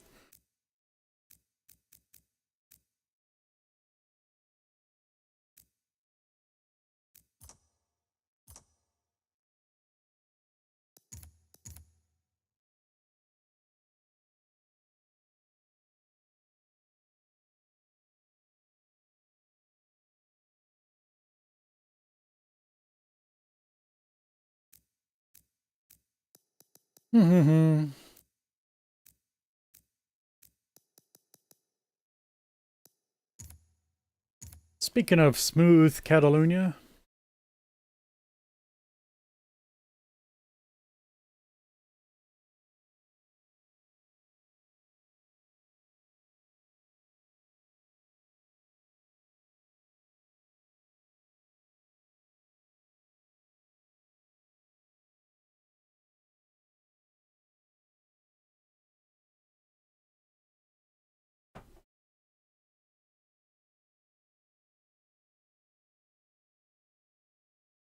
well, take your time. I'll get coffee.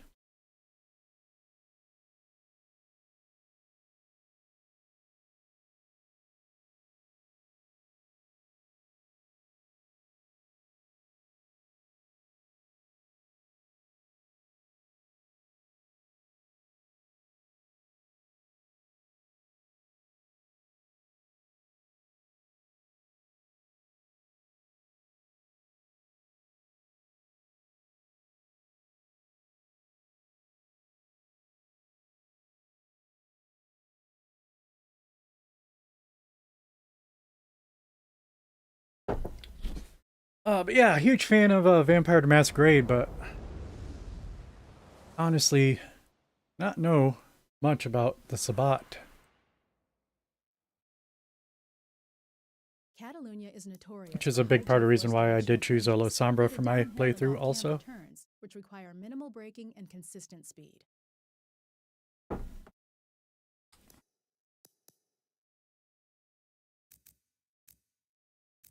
Which is funny because I think probably the average player is tempted to focus more on the Sabat than the Camarilla. Do do do do do.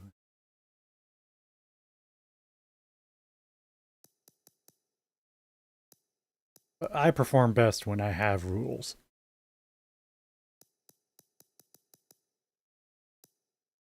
Do do do do do do. Rear-wheel drive, R-Class. Sort by manufacturer. It is a Ferrari, but we'll go over to Ford and go to the left and one down. Pick our 1989 F40 Competizione.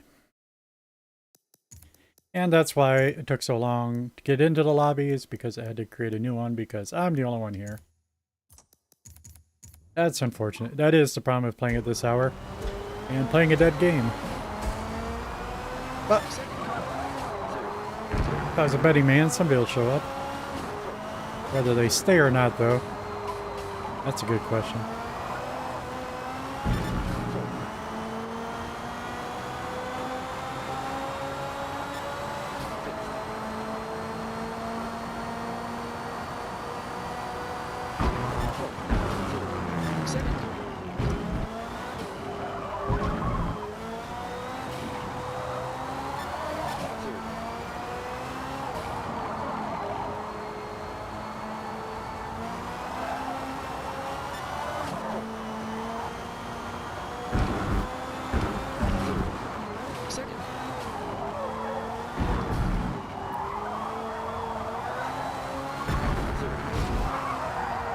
Yeah.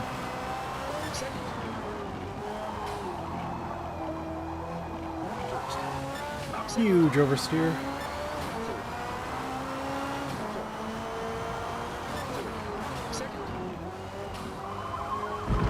I'll say again, yeah, we never saw that big of an oversteer for a recent round of changes.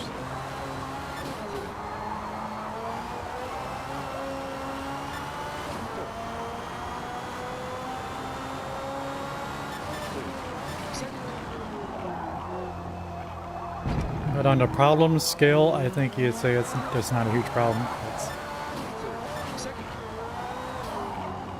It's the way rear-wheel drive power cars go sometimes.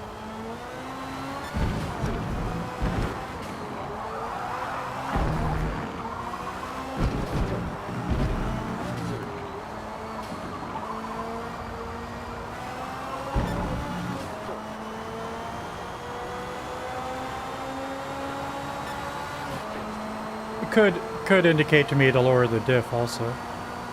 Definitely under power. Definitely power related.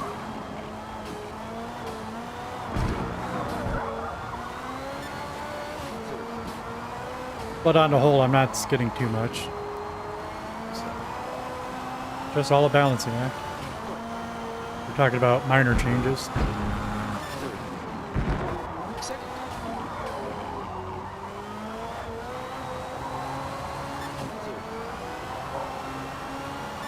Second.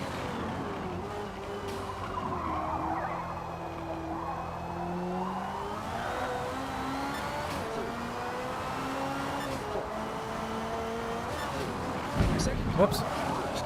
Second. Brake earlier, or brake better or something.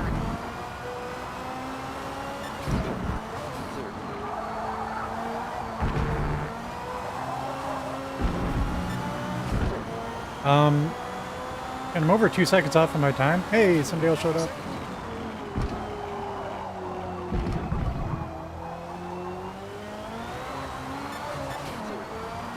Second.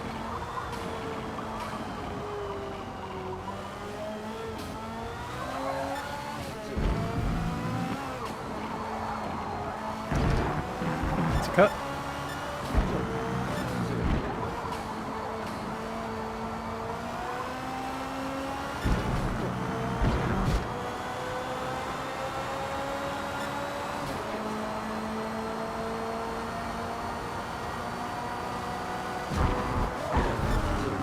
Oh, and yeah, I totally botched one of those inside turns.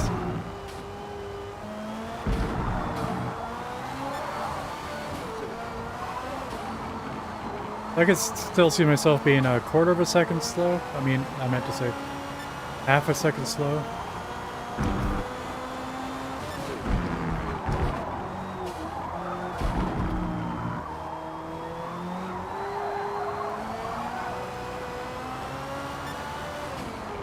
Second.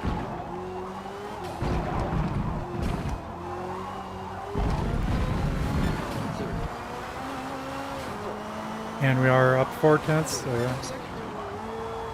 We're not far off our pace. Just need to get warmed up. Now we're up 0.8 already again. That's a slide that's not going to help our time, but Second. it's a early break. First. Second. Better safe than sorry. Second.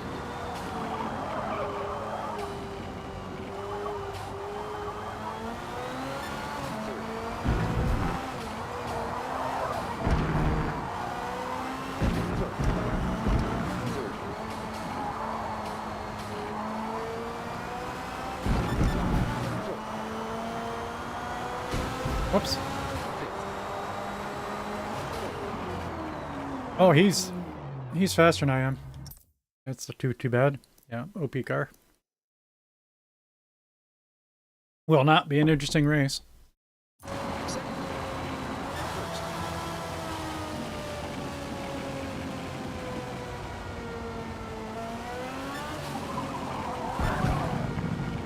I mean, his first lap, he beat my personal best by 1.3 seconds. And that was on his first lap, so it's apparently no contest. And very unlikely that anybody else will join in the next 2 minutes. Second.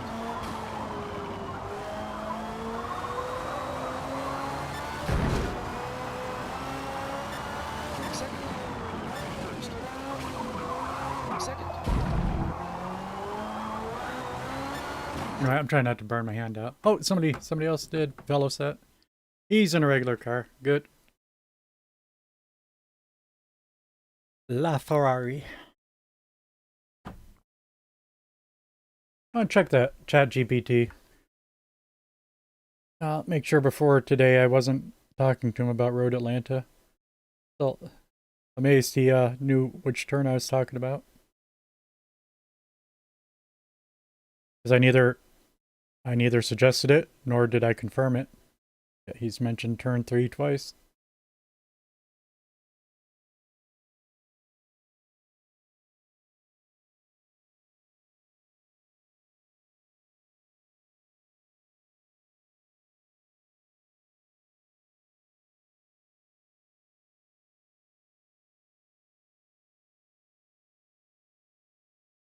30 seconds to race start.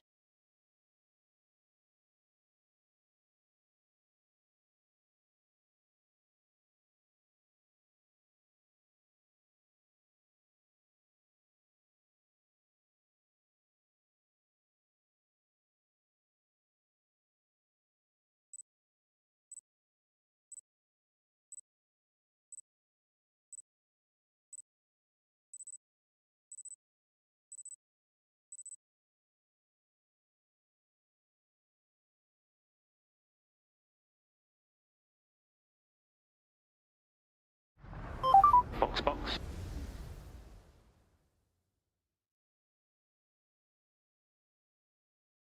No, the last turns I was talking to him about was actually at Sunset Peninsula.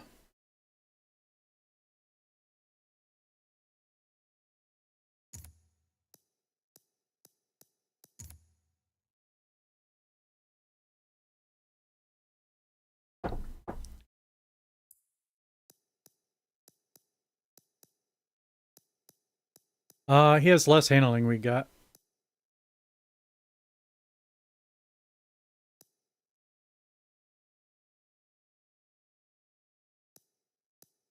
And that's neither here nor there. Again, those numbers aren't representative of anything too much, really.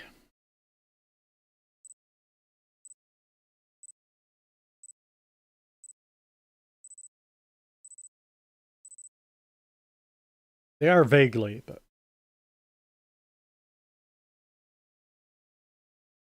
it's very, very vague.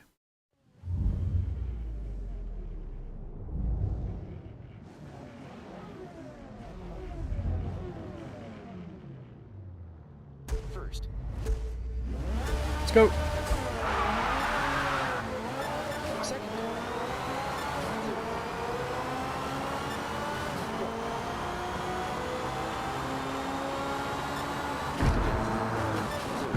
Second. First. Second.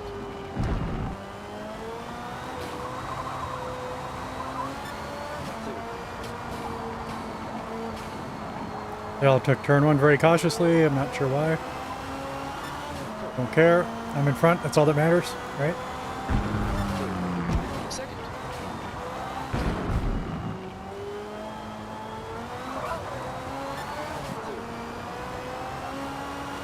I mean, I took turn one cautiously too, for the record. But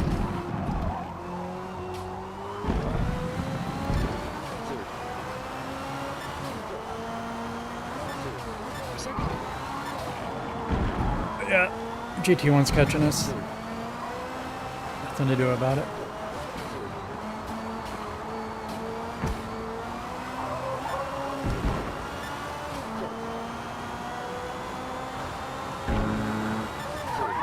Second.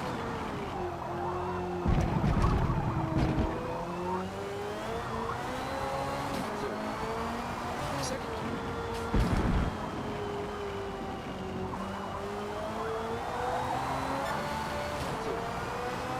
I get the impression he's being careful too, which is a bad sign.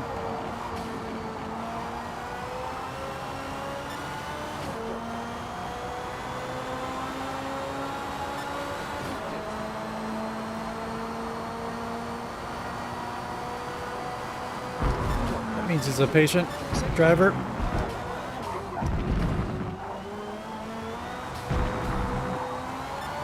It's a sign of being a good driver.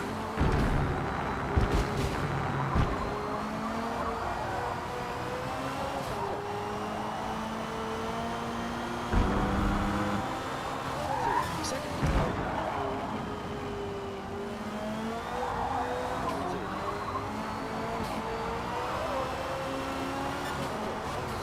Yeah, he passes easily.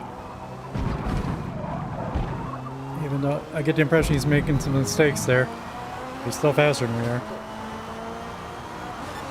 Second. That's what an OP is.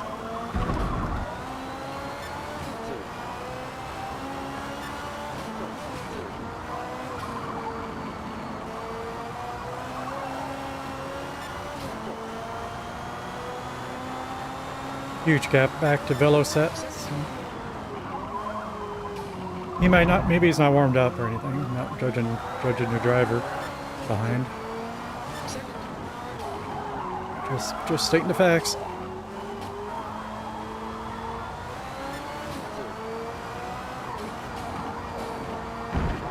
If we're already up 6 seconds, we're probably good. Probably a boring race. We'll finish second.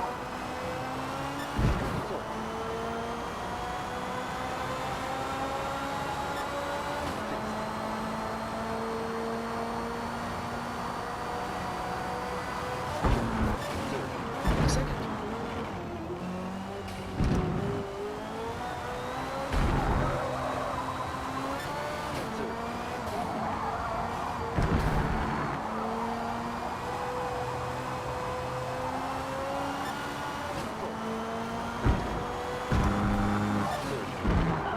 Second.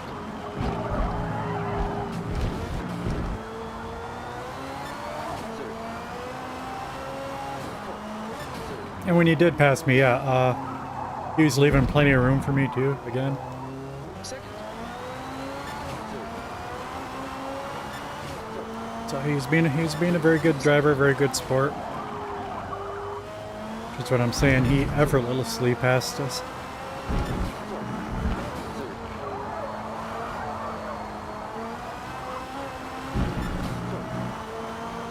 That's Sim the Fat Man. I do not know him. Don't know if I've ever seen him before. Second. Fellow said I see all the time. Don't know. Don't recall much about him. Second.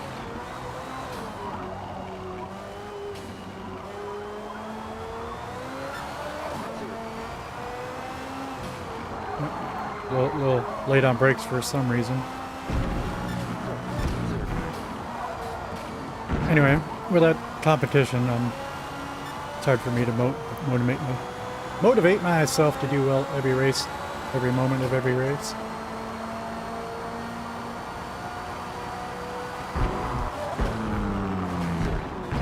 Second.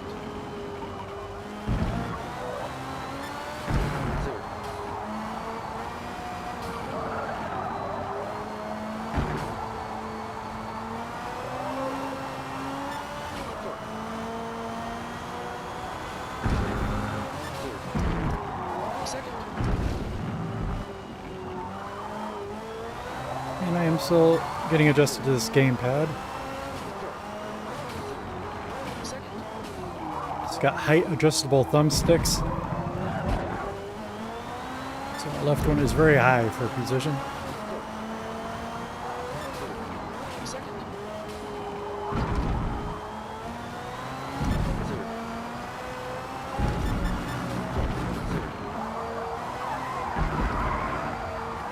Yeah, a little bit of oversteer there.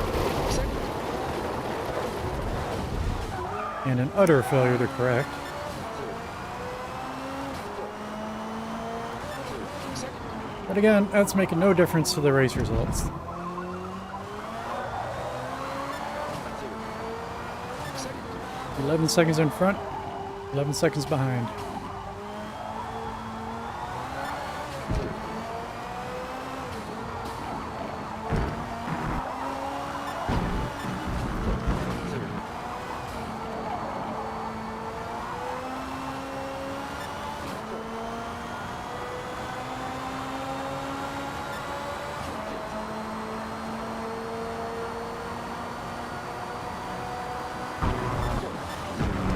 Second.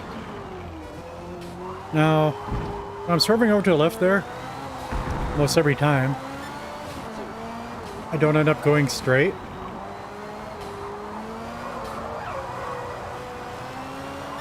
That is an issue. Second.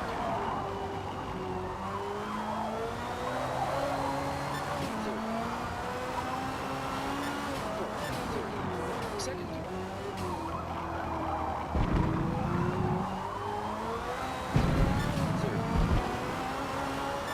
Like if somebody else had tuned a car Second.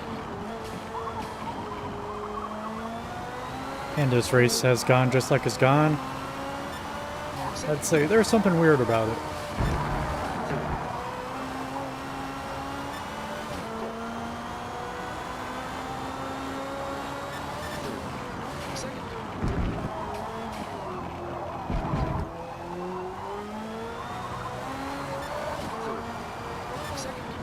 It's important to note that I'm doing that movement before I get on the brakes.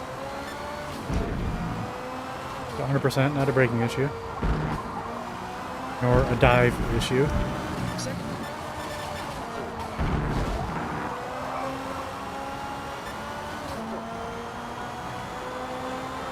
It's something to do with suspension. The car doesn't quite reset instantly. Doesn't get planted instantly like I expected to. So you pop over here. Now you brake. And that was decent that time. I was also distracted because I did brake earlier than I had thought I would have to. I mean, we do it here too. But we've usually been much better there. Less symptoms. Second. First. Second. Third. Fourth. Second. Third. First time I took that curb. Too much throttle bouncing off of it. I didn't intend to take the curb. Second. So chalk that under a, not an issue. Box, box.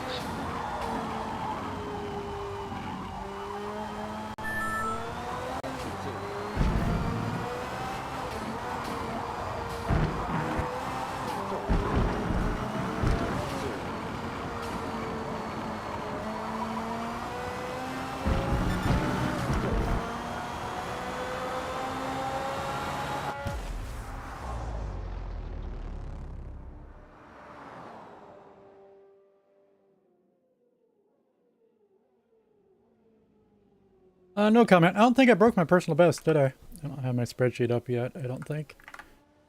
It was on the screen, though, but it's not on the screen anymore.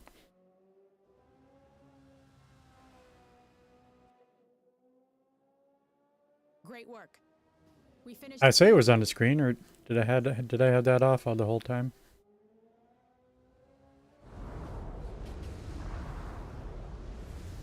I thought I saw it up there. I was thinking about it. Must have just subconsciously shut it off sometime.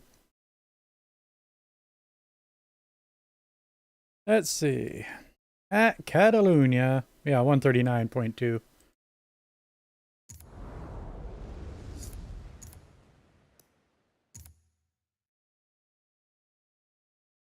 .2 seconds slow is worse than I would have wanted, but again, it was no contest, so I wasn't motivated to try hard.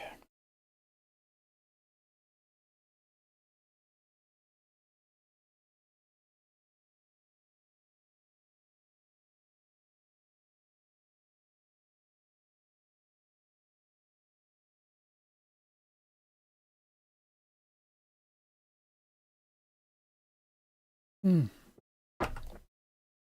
it ad time? Yeah, let's run some ads on Twitch.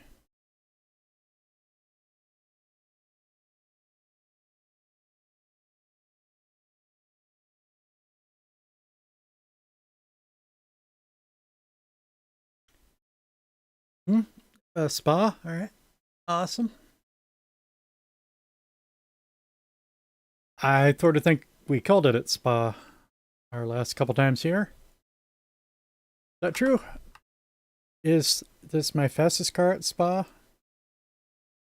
Knowing that, nope, it's not. Okay. The Zonda is almost a full second faster.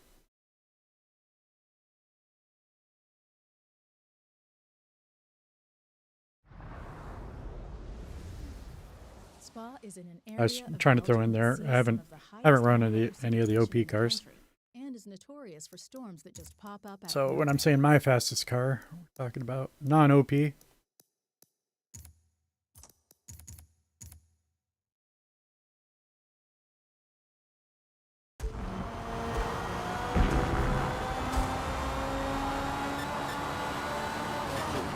Second. First. Second.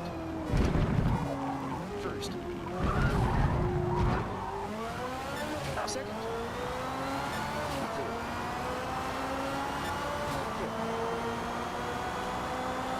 Third. Second. First.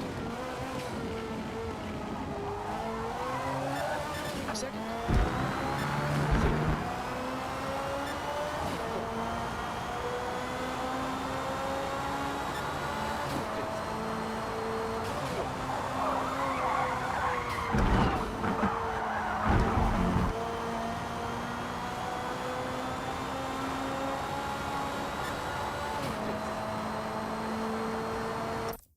Oh no, I guess it's prudent of me to turn down the diff.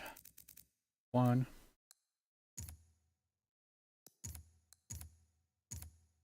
Go 2. Second. Although I'm not just because I skid there, I'm not just saying it's the diff, but Second. First. Second.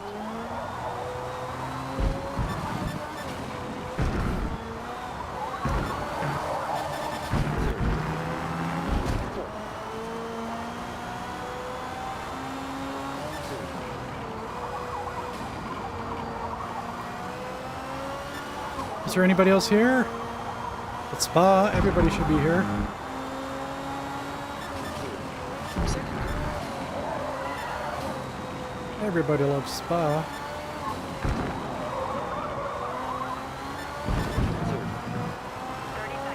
Second. I'll check now, because, yep. Not allowed to exit from intermission. That's too bad.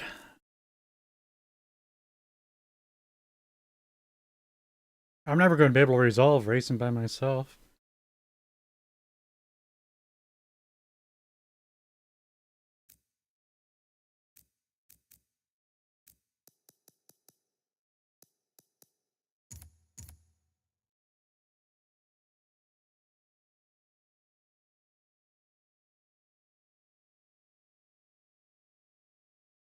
I've always respected time trials and used to love them, but it's just really not my thing. I'm not going to sit here and run rivals. Usually, there will be a couple exceptions, but most likely thing I'm going to do if I'm not racing is, I guess, tuning.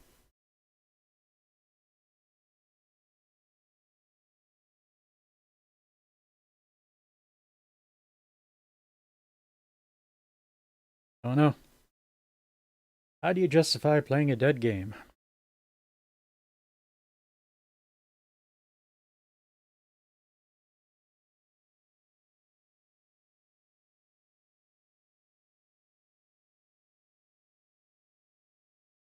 Again, I don't have to justify it to anyone other than myself. So how do I justify it to myself? That's what we're doing.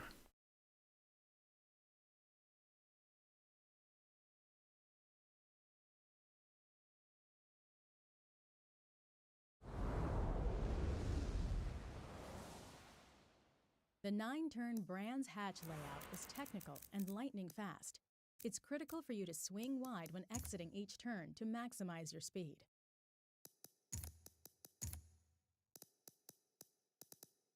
Is it? It's critical to swing wide to maximize your speed at what track? At Brands Hatch? Is that right? Turn she was talking about. All of them?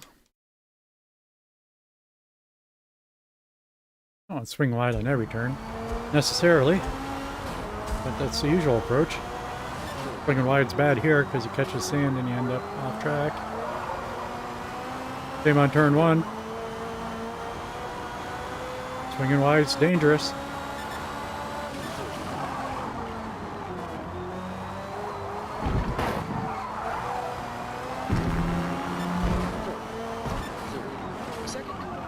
This is not a swing wide turn.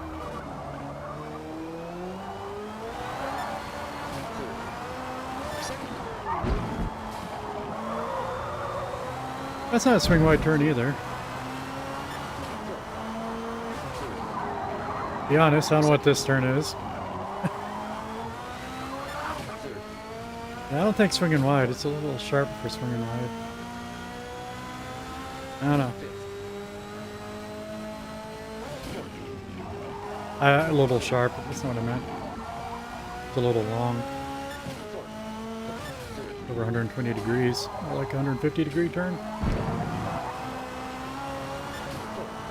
Now these back ones.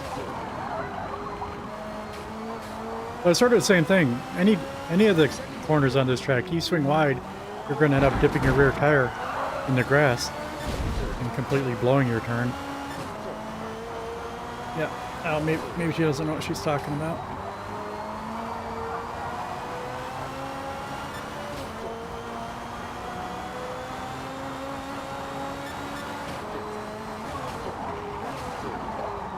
second,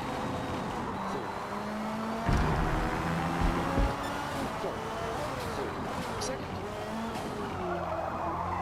first, second, No rotate? Expecting more rotate. second,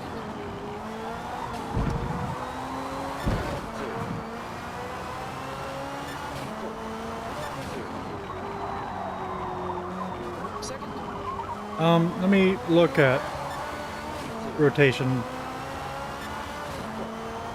mid-turn.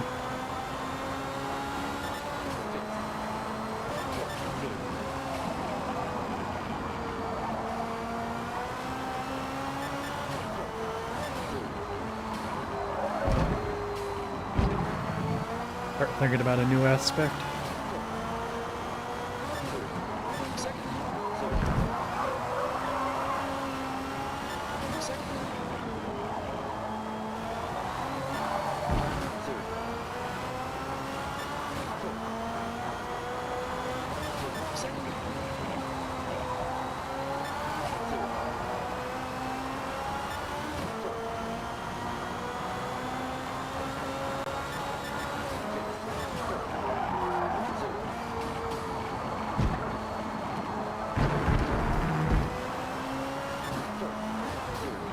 second, second,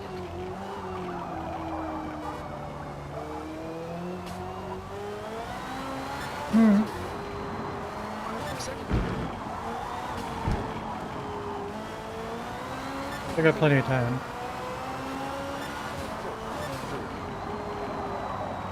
second,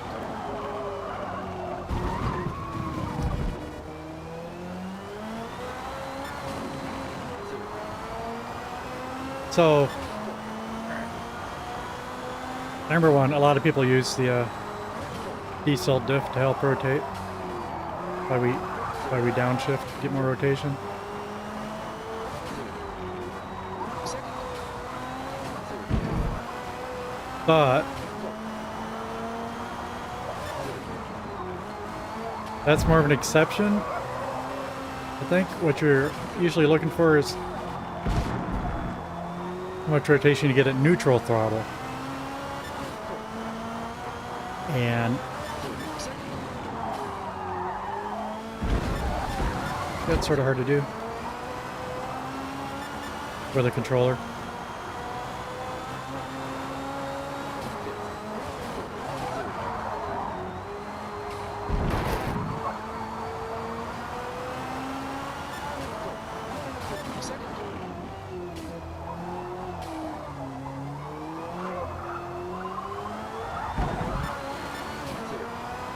second,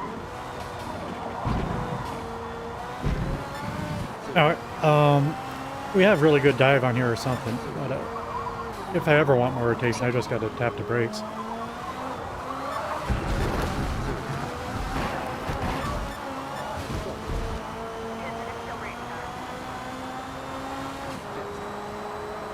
So, if I had to guess, my rear diff decel is at 0.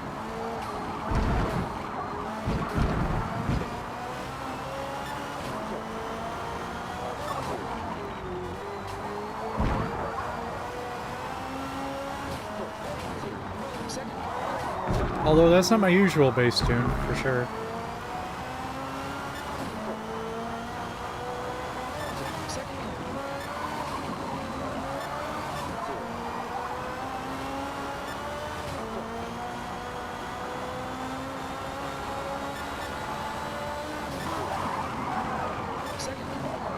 I would have also said, well, that's something I can live without.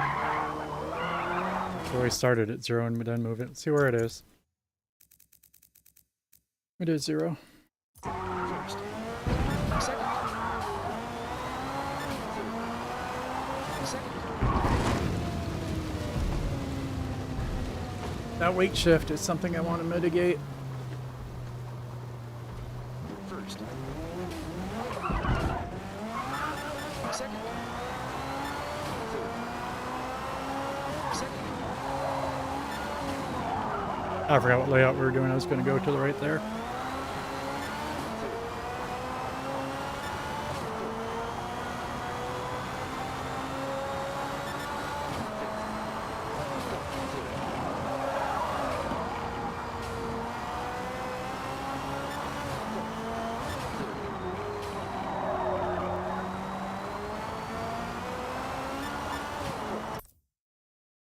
Hey, we got an opponent. In a car I do not know about. I'm afraid...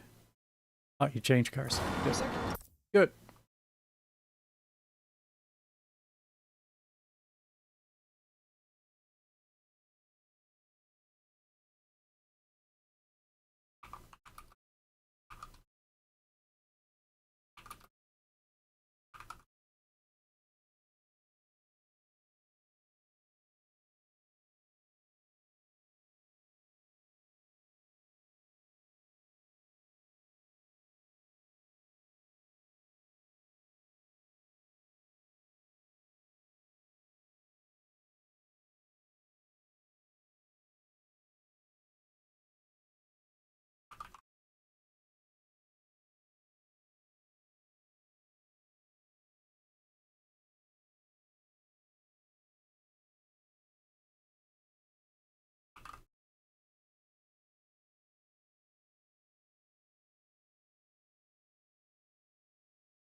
I should have given him more information.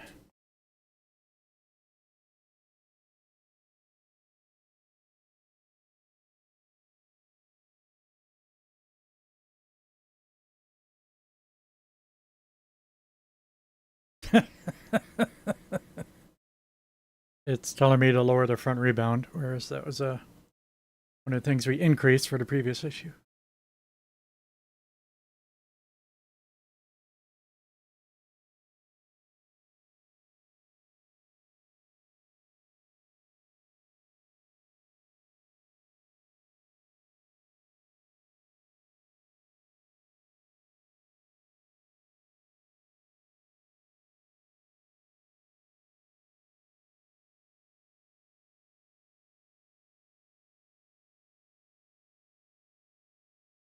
Hmm.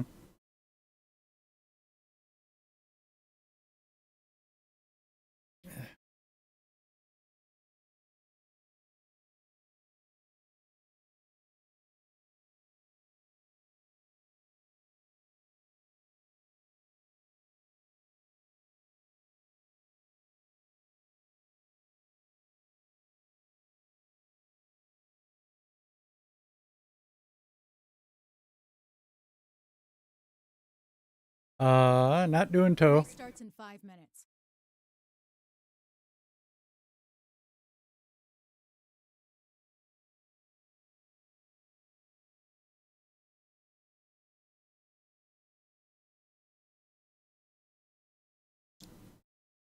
So you're saying lower front rebound or lower rear bump.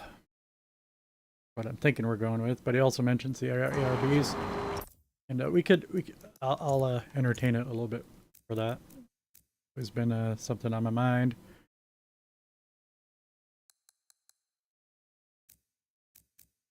But I would be most curious about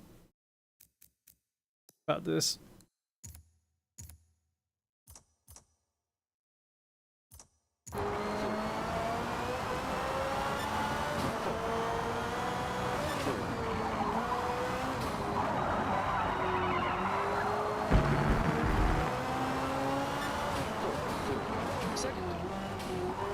I just want to point out, I think that was a good turn, and you could clearly see that both fronts and rears, reword that too, but both the front left and the rear left, both left tires were skidding.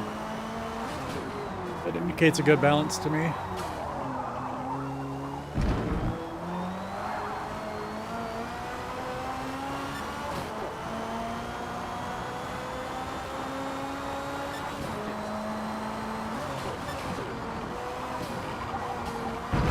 A little surprised you didn't mention camber at all. Also want to point out that I don't even know if you saw, but the correction on that straight.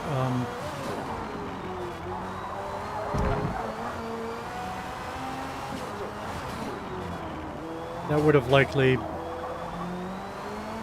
It's one of the things I was complaining about. A mysterious weight shift that happens sometimes. Except that was an example of where it was no problem at all. It's a completely ordinary correction. We might have improved that too.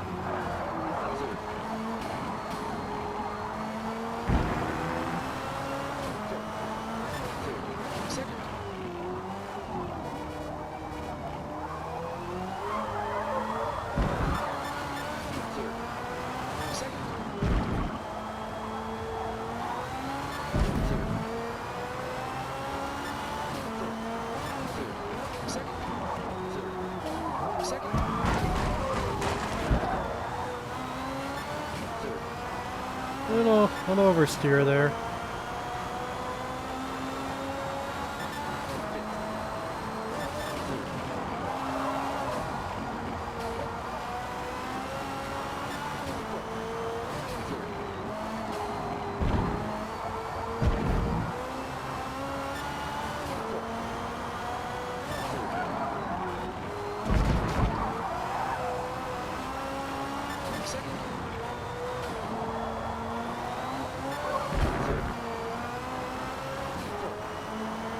I'm feeling like I really like this now.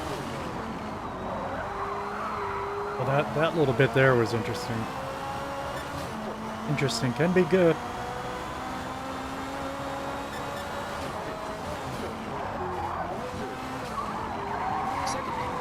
Go fast.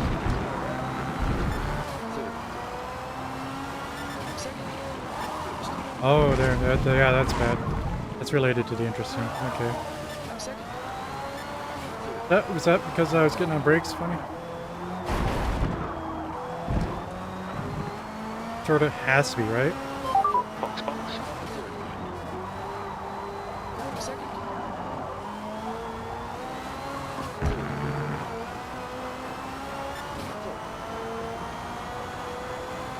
Whereas my usual solutions for that are brake dives forward or more anti-dive. Okay.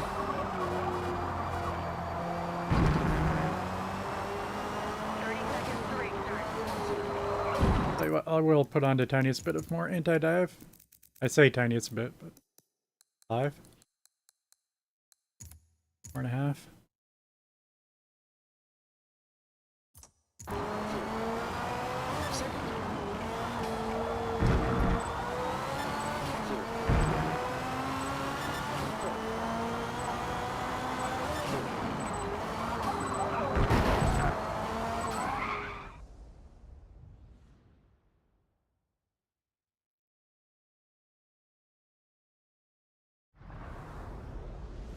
Hey, there's a third person too. Yay!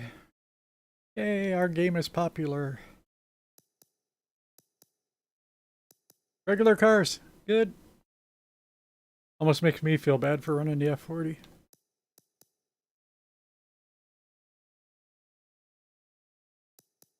I think I like that one, but I haven't driven it in a long time. Oh, these are both under leveled. Missing a lot of PI. Sad.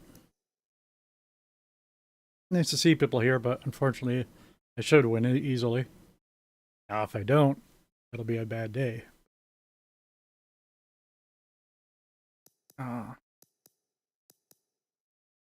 He's only missing 14.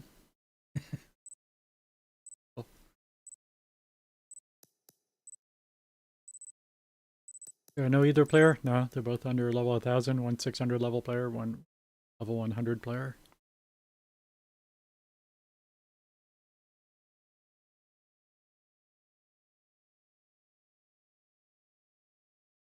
Alright, it's better not having nobody to race with.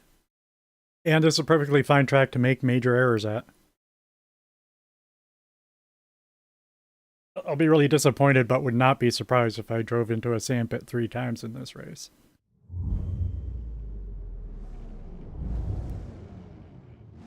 They're still here, aren't they? Yeah, okay. First. Good luck! Second. He quit already? Why'd he quit? How was he even in the lobby if he quits already? Whatever. Second. I wasn't watching the road, I was watching the rear view. Second.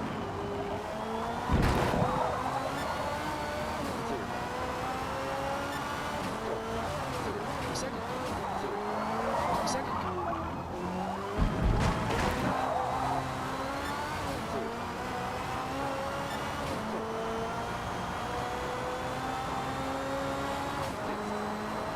He's not even going now. Is he going to quit too?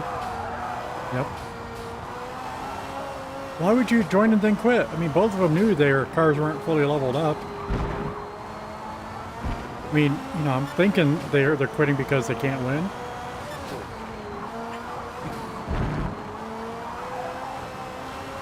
That's what I was saying. I was saying they can't win even before the race started.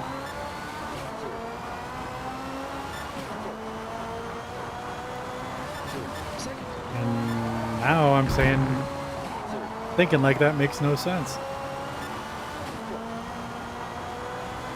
Always when somebody makes a mistake.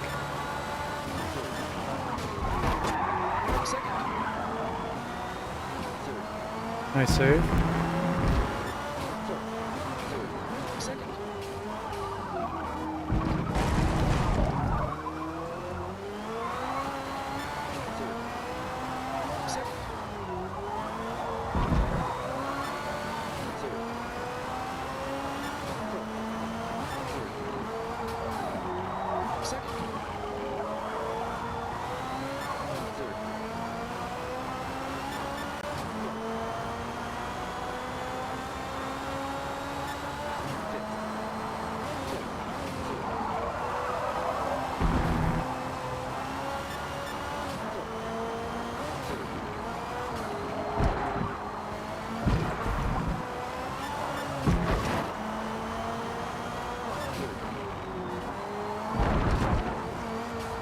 A little overcorrected.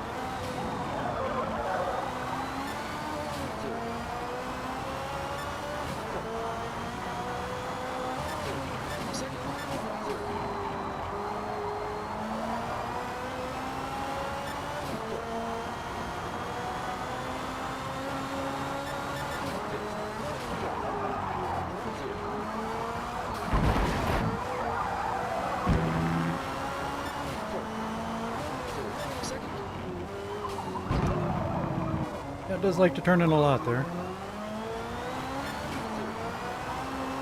Makes me enter wider than I meant to. Narrower. Narrower than I wanted to.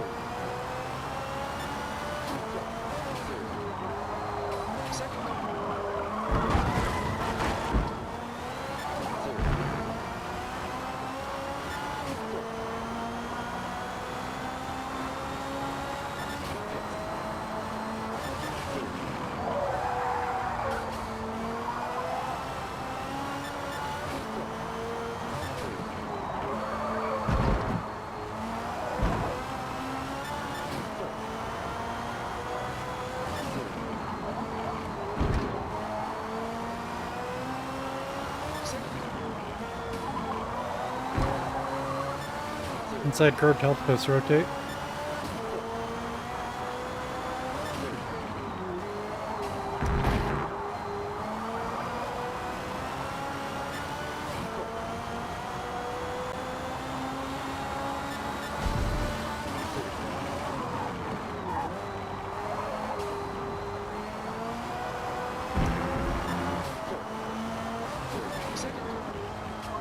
I'm coming real close to the grass on the side, which is good. Because usually, anytime I'm that close, I'm in the grass.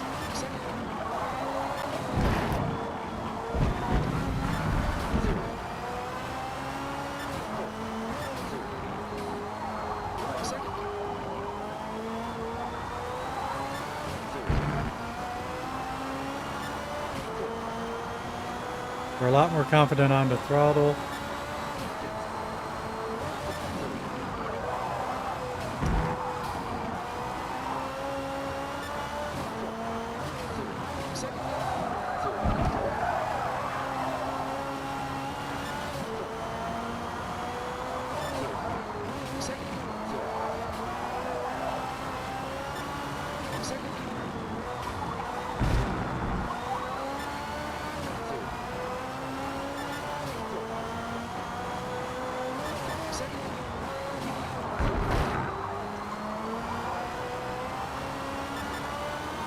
Ah, wide there.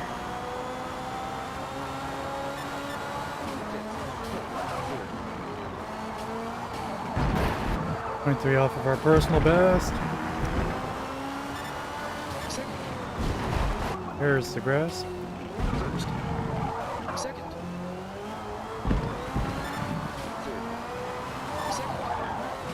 Ah, bad correction. Second. Do.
Not a bad run. Losing a quarter of a second up the straight.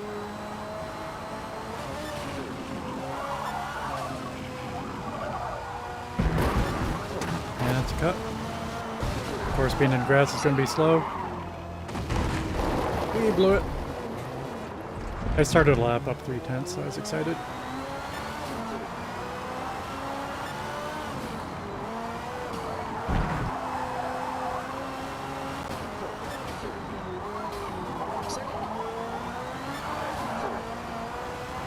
That's on me. But I got off the gas. Slightly.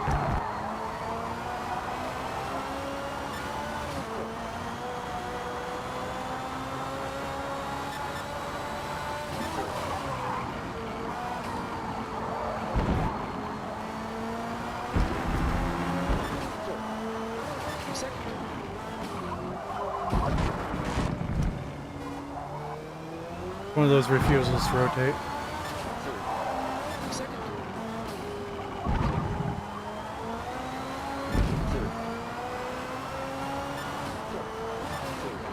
That used to happen to me all the time. I'm actually sure it still does, but with various cars.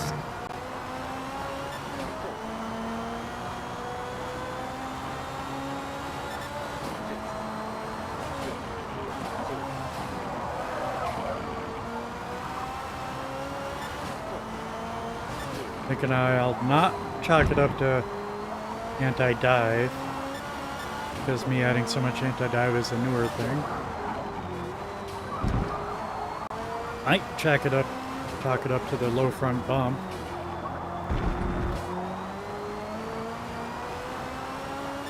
Has to do with weight shift though, so it's dampeners.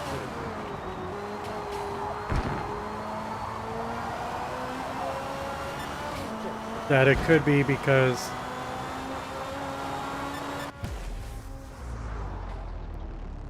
yep. Good run out there. We Because I finished- have a lot more rear rebound than front rebound. Box, box.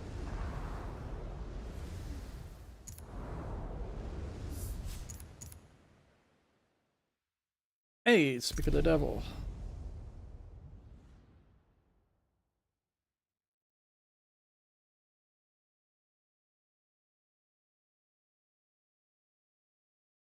So I'm going to take 2 clicks off my rear rebound.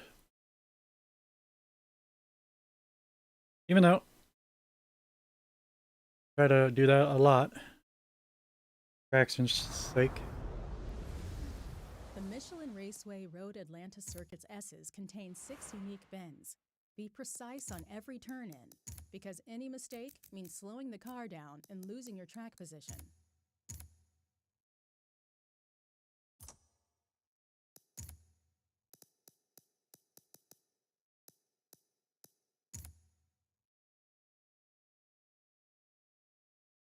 Seven people. Biggest lobby of the day. Happy to see it. Love to see it. First lobby. It's bigger than 3 people. Good morning, world. Is it time for the world to wake up? Not quite yet. Second.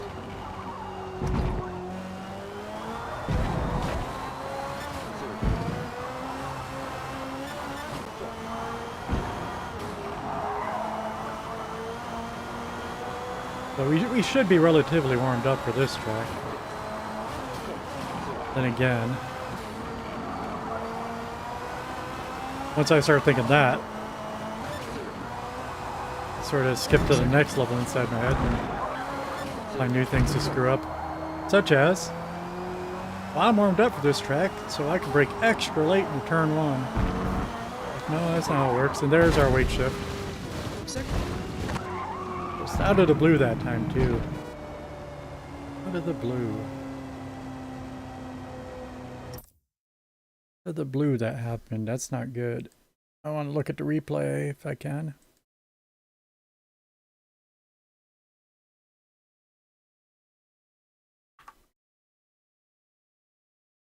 Of course I can look at the replay, but I mean, I don't know if it's going to tell me anything.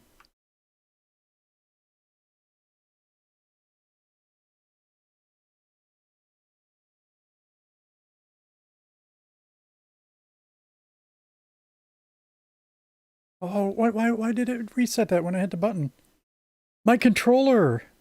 The start button on a controller goes to the beginning of the video. No. YouTube should not be taking any commands from my controller.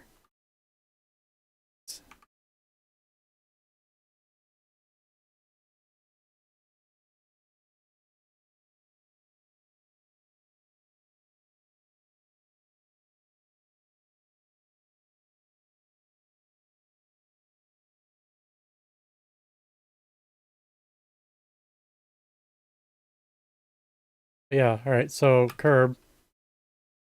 I went straight because I was turning into the curb too much.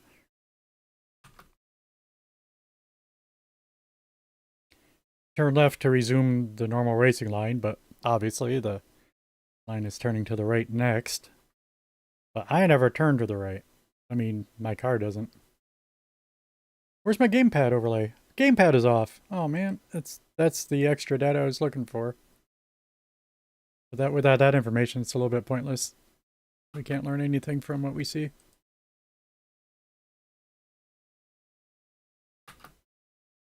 But it just simply has to be that I am steering to the right now.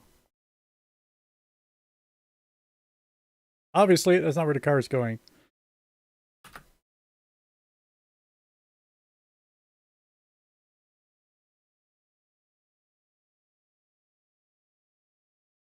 But I can buy that. It's like, at this point, I am pointed into the grass, straight ahead. I do have to turn left a bit. 30 seconds.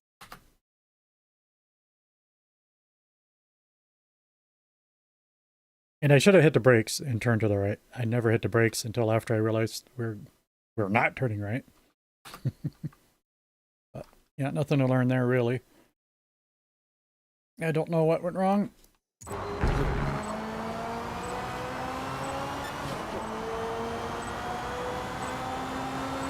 No, I think I nudged the controller to the right, and nothing at all happened.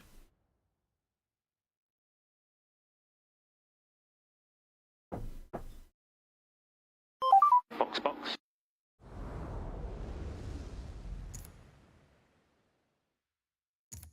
And somebody left the lobby. I think I only saw 6 of us. No, there's still 7.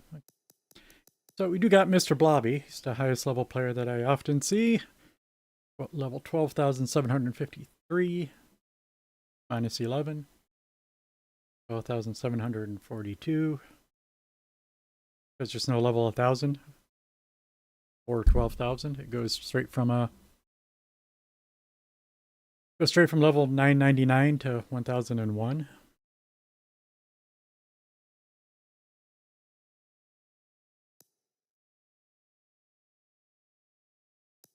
Next highest is Ed Hopper.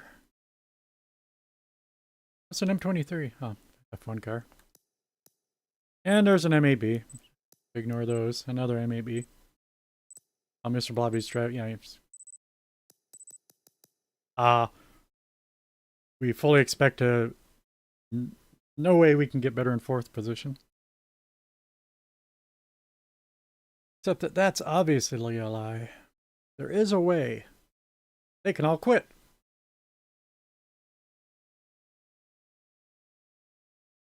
They can all drive off the track every corner.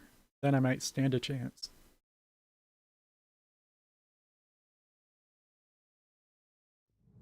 But let's go try to get 4th place. Is that Audi a front-wheel drive?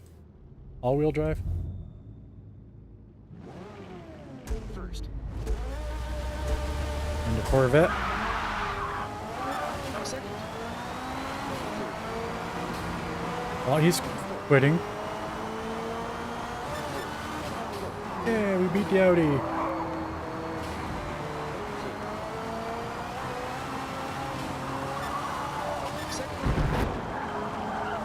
Another bad weight shift. We beat a Corvette. I mean, B's all over the place, but that's what we're saying. Even if he drives bad, he's still faster than us. We're in 4th, all right. That's it. That's the race. Good race, guys. Second. First. Second.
Oh!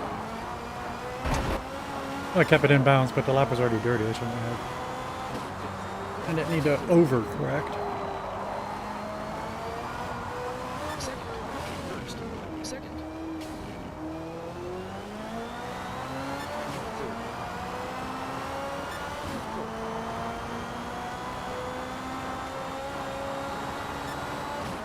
Doesn't feel planted on turn in.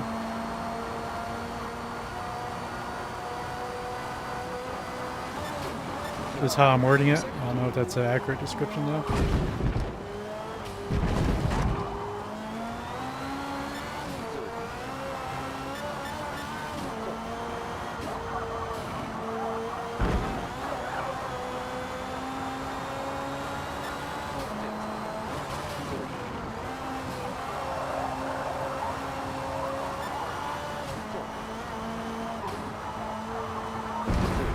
Second.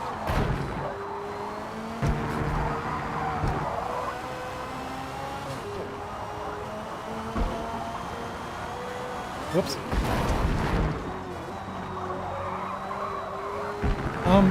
It's visibly bouncier than it used to be. What's going on?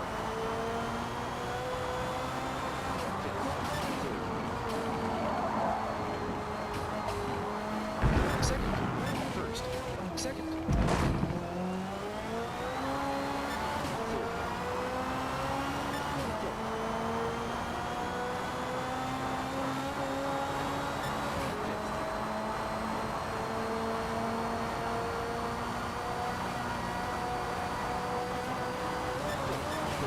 Second.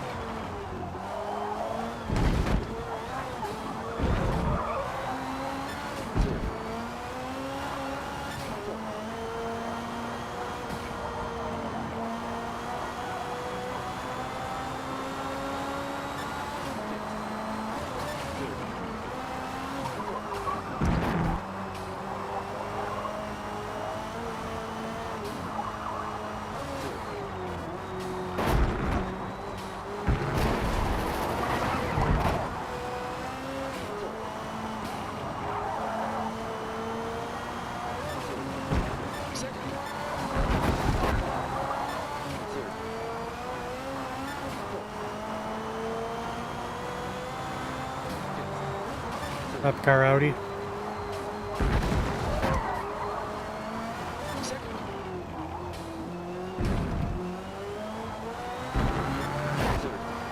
And yeah, even third place is 9 seconds ahead of me. As predicted.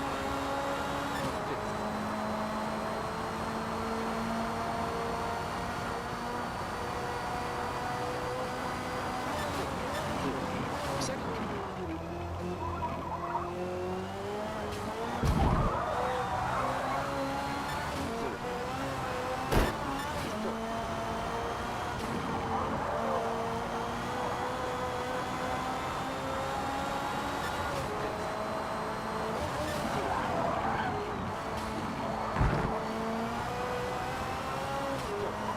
Box, box.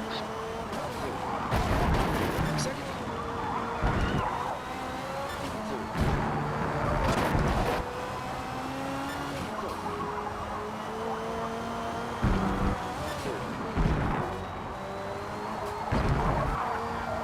Nope.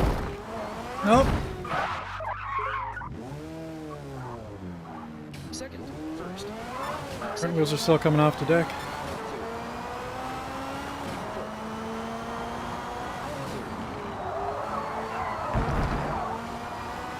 Second. First. Second.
First sign of fingers tingling.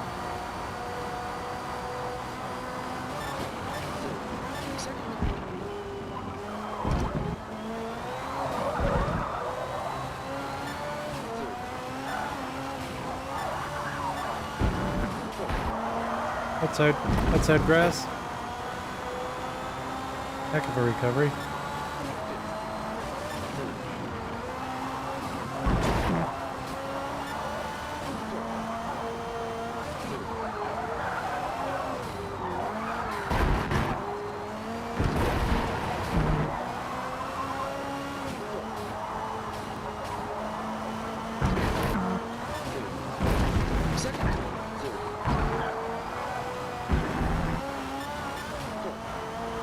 Working on a personal best.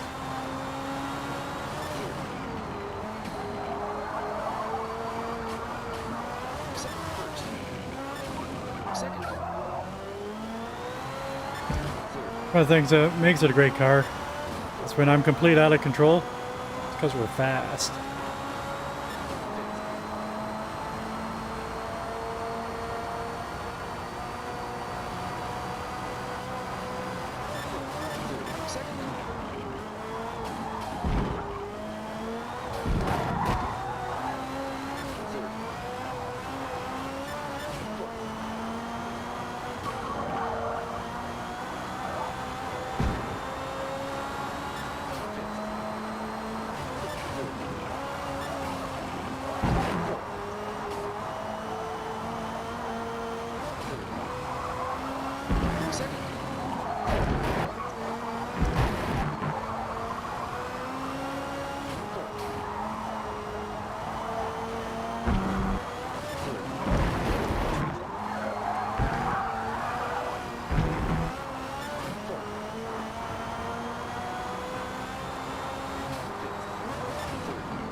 And we're still about the same. 2 laps in a row, much improved.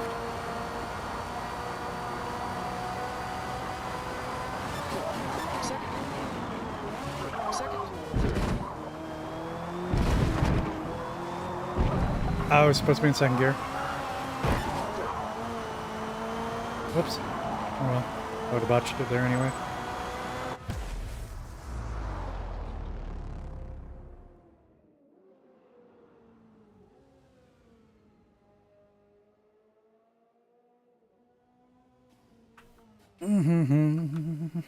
Box, box.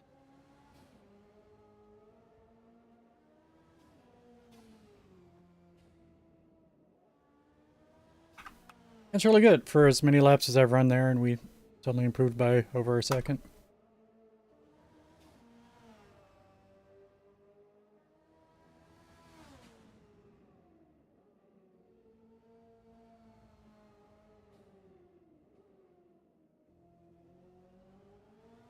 And at the same time, I was wondering about all our new tuning problems.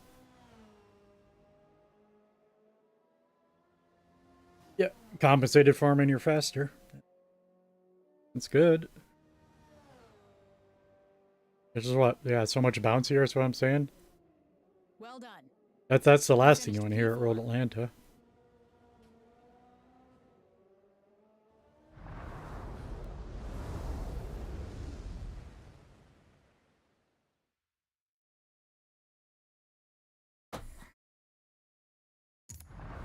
I don't know. I want to take a long break, but I don't know if I should.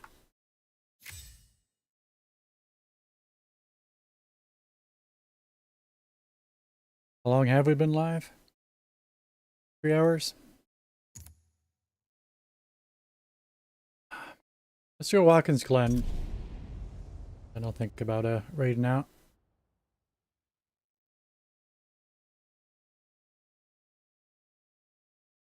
Watkins Glen inspired me to drive it. I've been worse at Watkins Glen for the past couple of months than I want to be.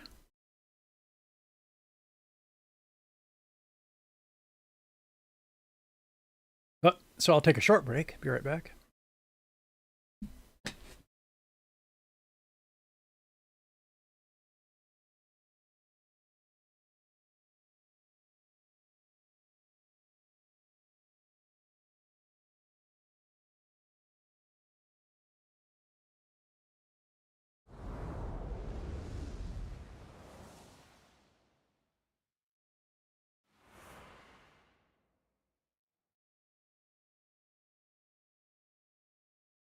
After more than 2 decades of racing at Watkins Glen, a new track segment with major elevation changes, the Boot, was added in 1971 to extend the road course to 3.37 miles.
Watkins Glen, 1989 Ferrari 30 F40 seconds to Competizione. restart. Oh, no time in practice. Okay. Ah, 5 players. Of course, Mr. Lobby. Lobby from the previous lobby. Lobby from the lobby. Lobby full of blobby.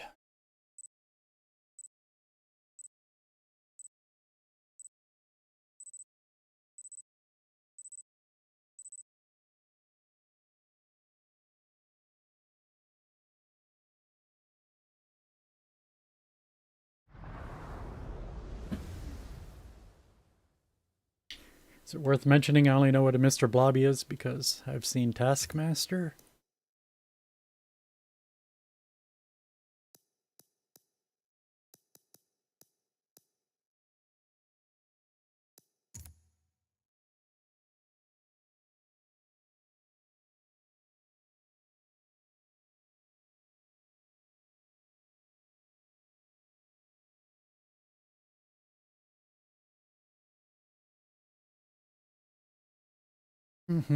Cars?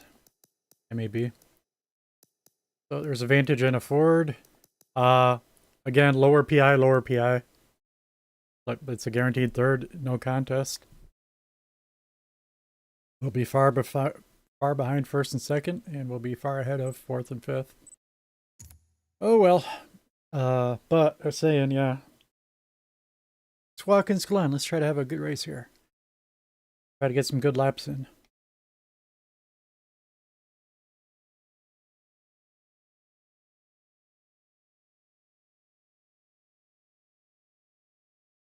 I'm still learning about Watkins Glen. Such as the downhill into the back half.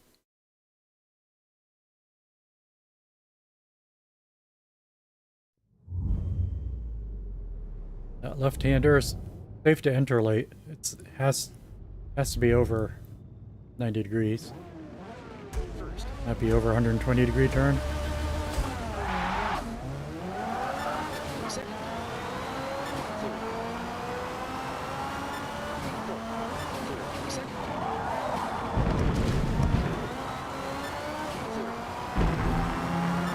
A lot of times nowadays I screw up turn 1. It's pretty good there. There's an oversteer moment. See, on exit, it was going straighter than I expected.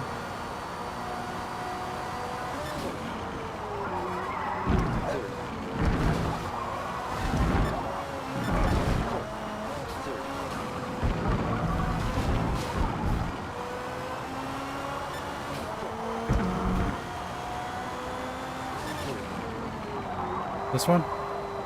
Yeah, yeah. It's at least a 160-degree turn, that's why.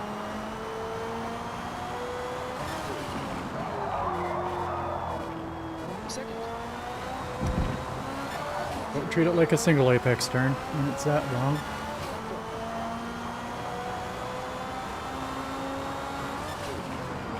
Second. Nice turn in for a change. We had a nice turn in on an off-camber downhill. I'm not sure it's off-camber. It's downhill.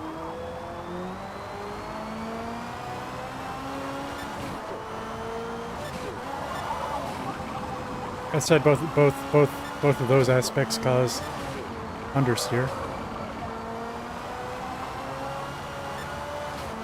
And that's why I used them together, but might not be accurate. Definitely down though. A lot more planned down on turn one than many of my cars are.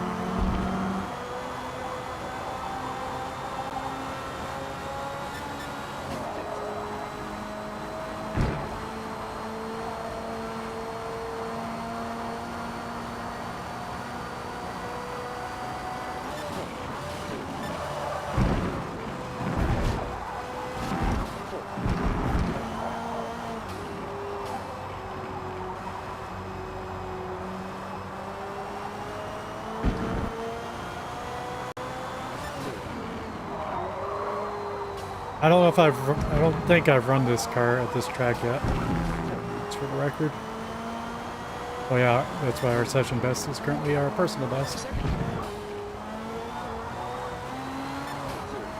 Whoops.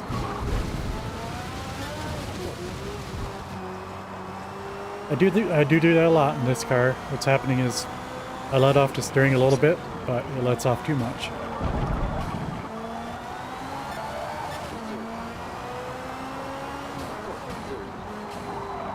Second. But we lost a second there.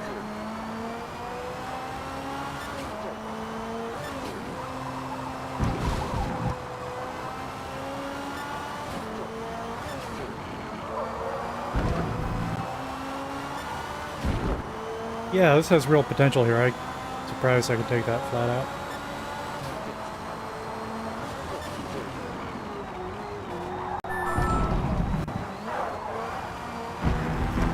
A little bit of bouncing it does. That's more typical of other cars. I have a lot of trouble in turn one.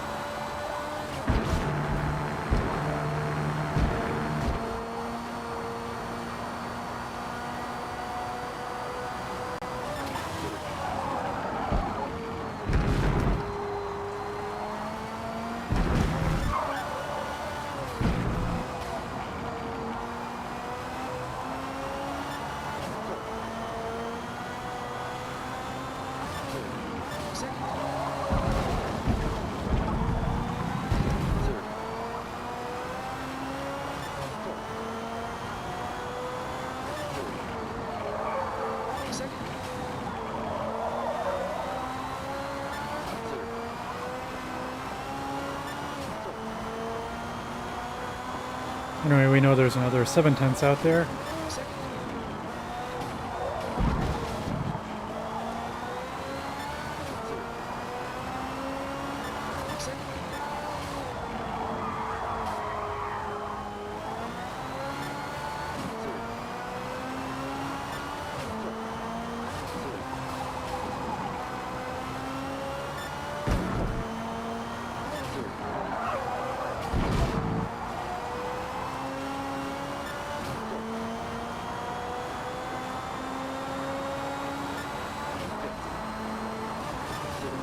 What happened in the MAB?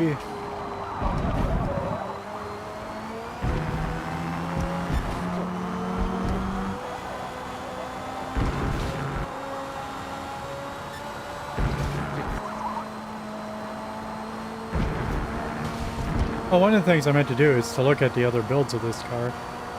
See if there's something with more than a 5-speed transmission.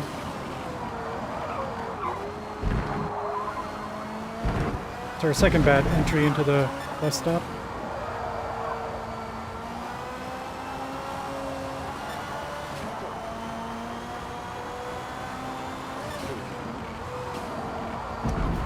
Started braking early into it. Second. Early. I mean, not late. That's what I mean to say. But I stopped braking late into the bus stop. Second.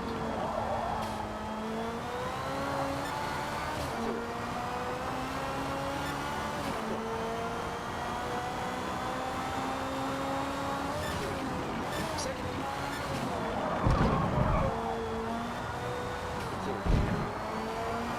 Yeah, it's probably not off camera. Just downhill.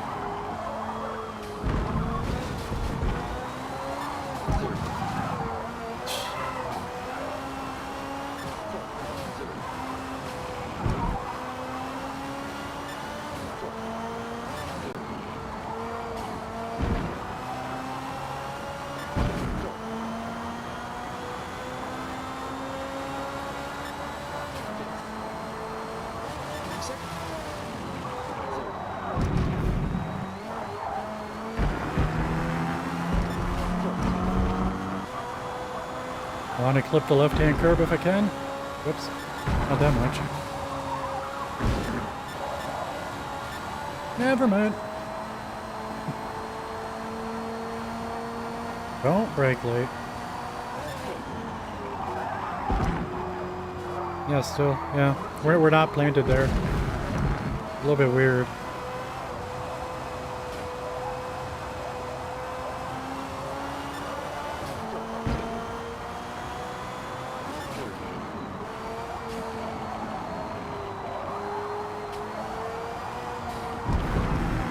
I was wondering about slowing the front rebound.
Definitely getting a little out of shape.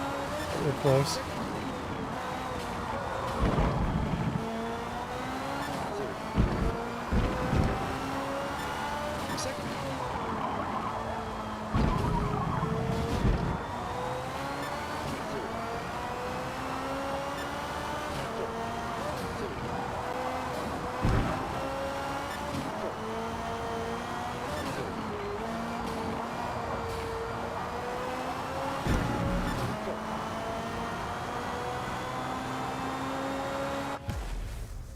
Yeah. Personal best at the last lap. Might be okay, but Box, box. then again, what I was just saying, that I haven't been very good at Watkins Glen. I don't know if any of my other cars have had very good representative times here. But our personal best has been with the Zonda, and we did not beat it. 141.011 is just over 2/10 off of our Zonda time. So looking good as far as that goes, but I may be quit. Good race.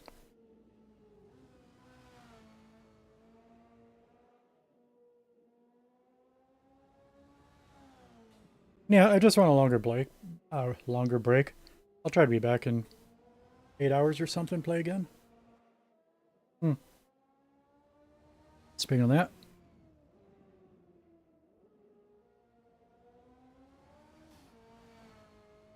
I was watching Roberto before I started. P2.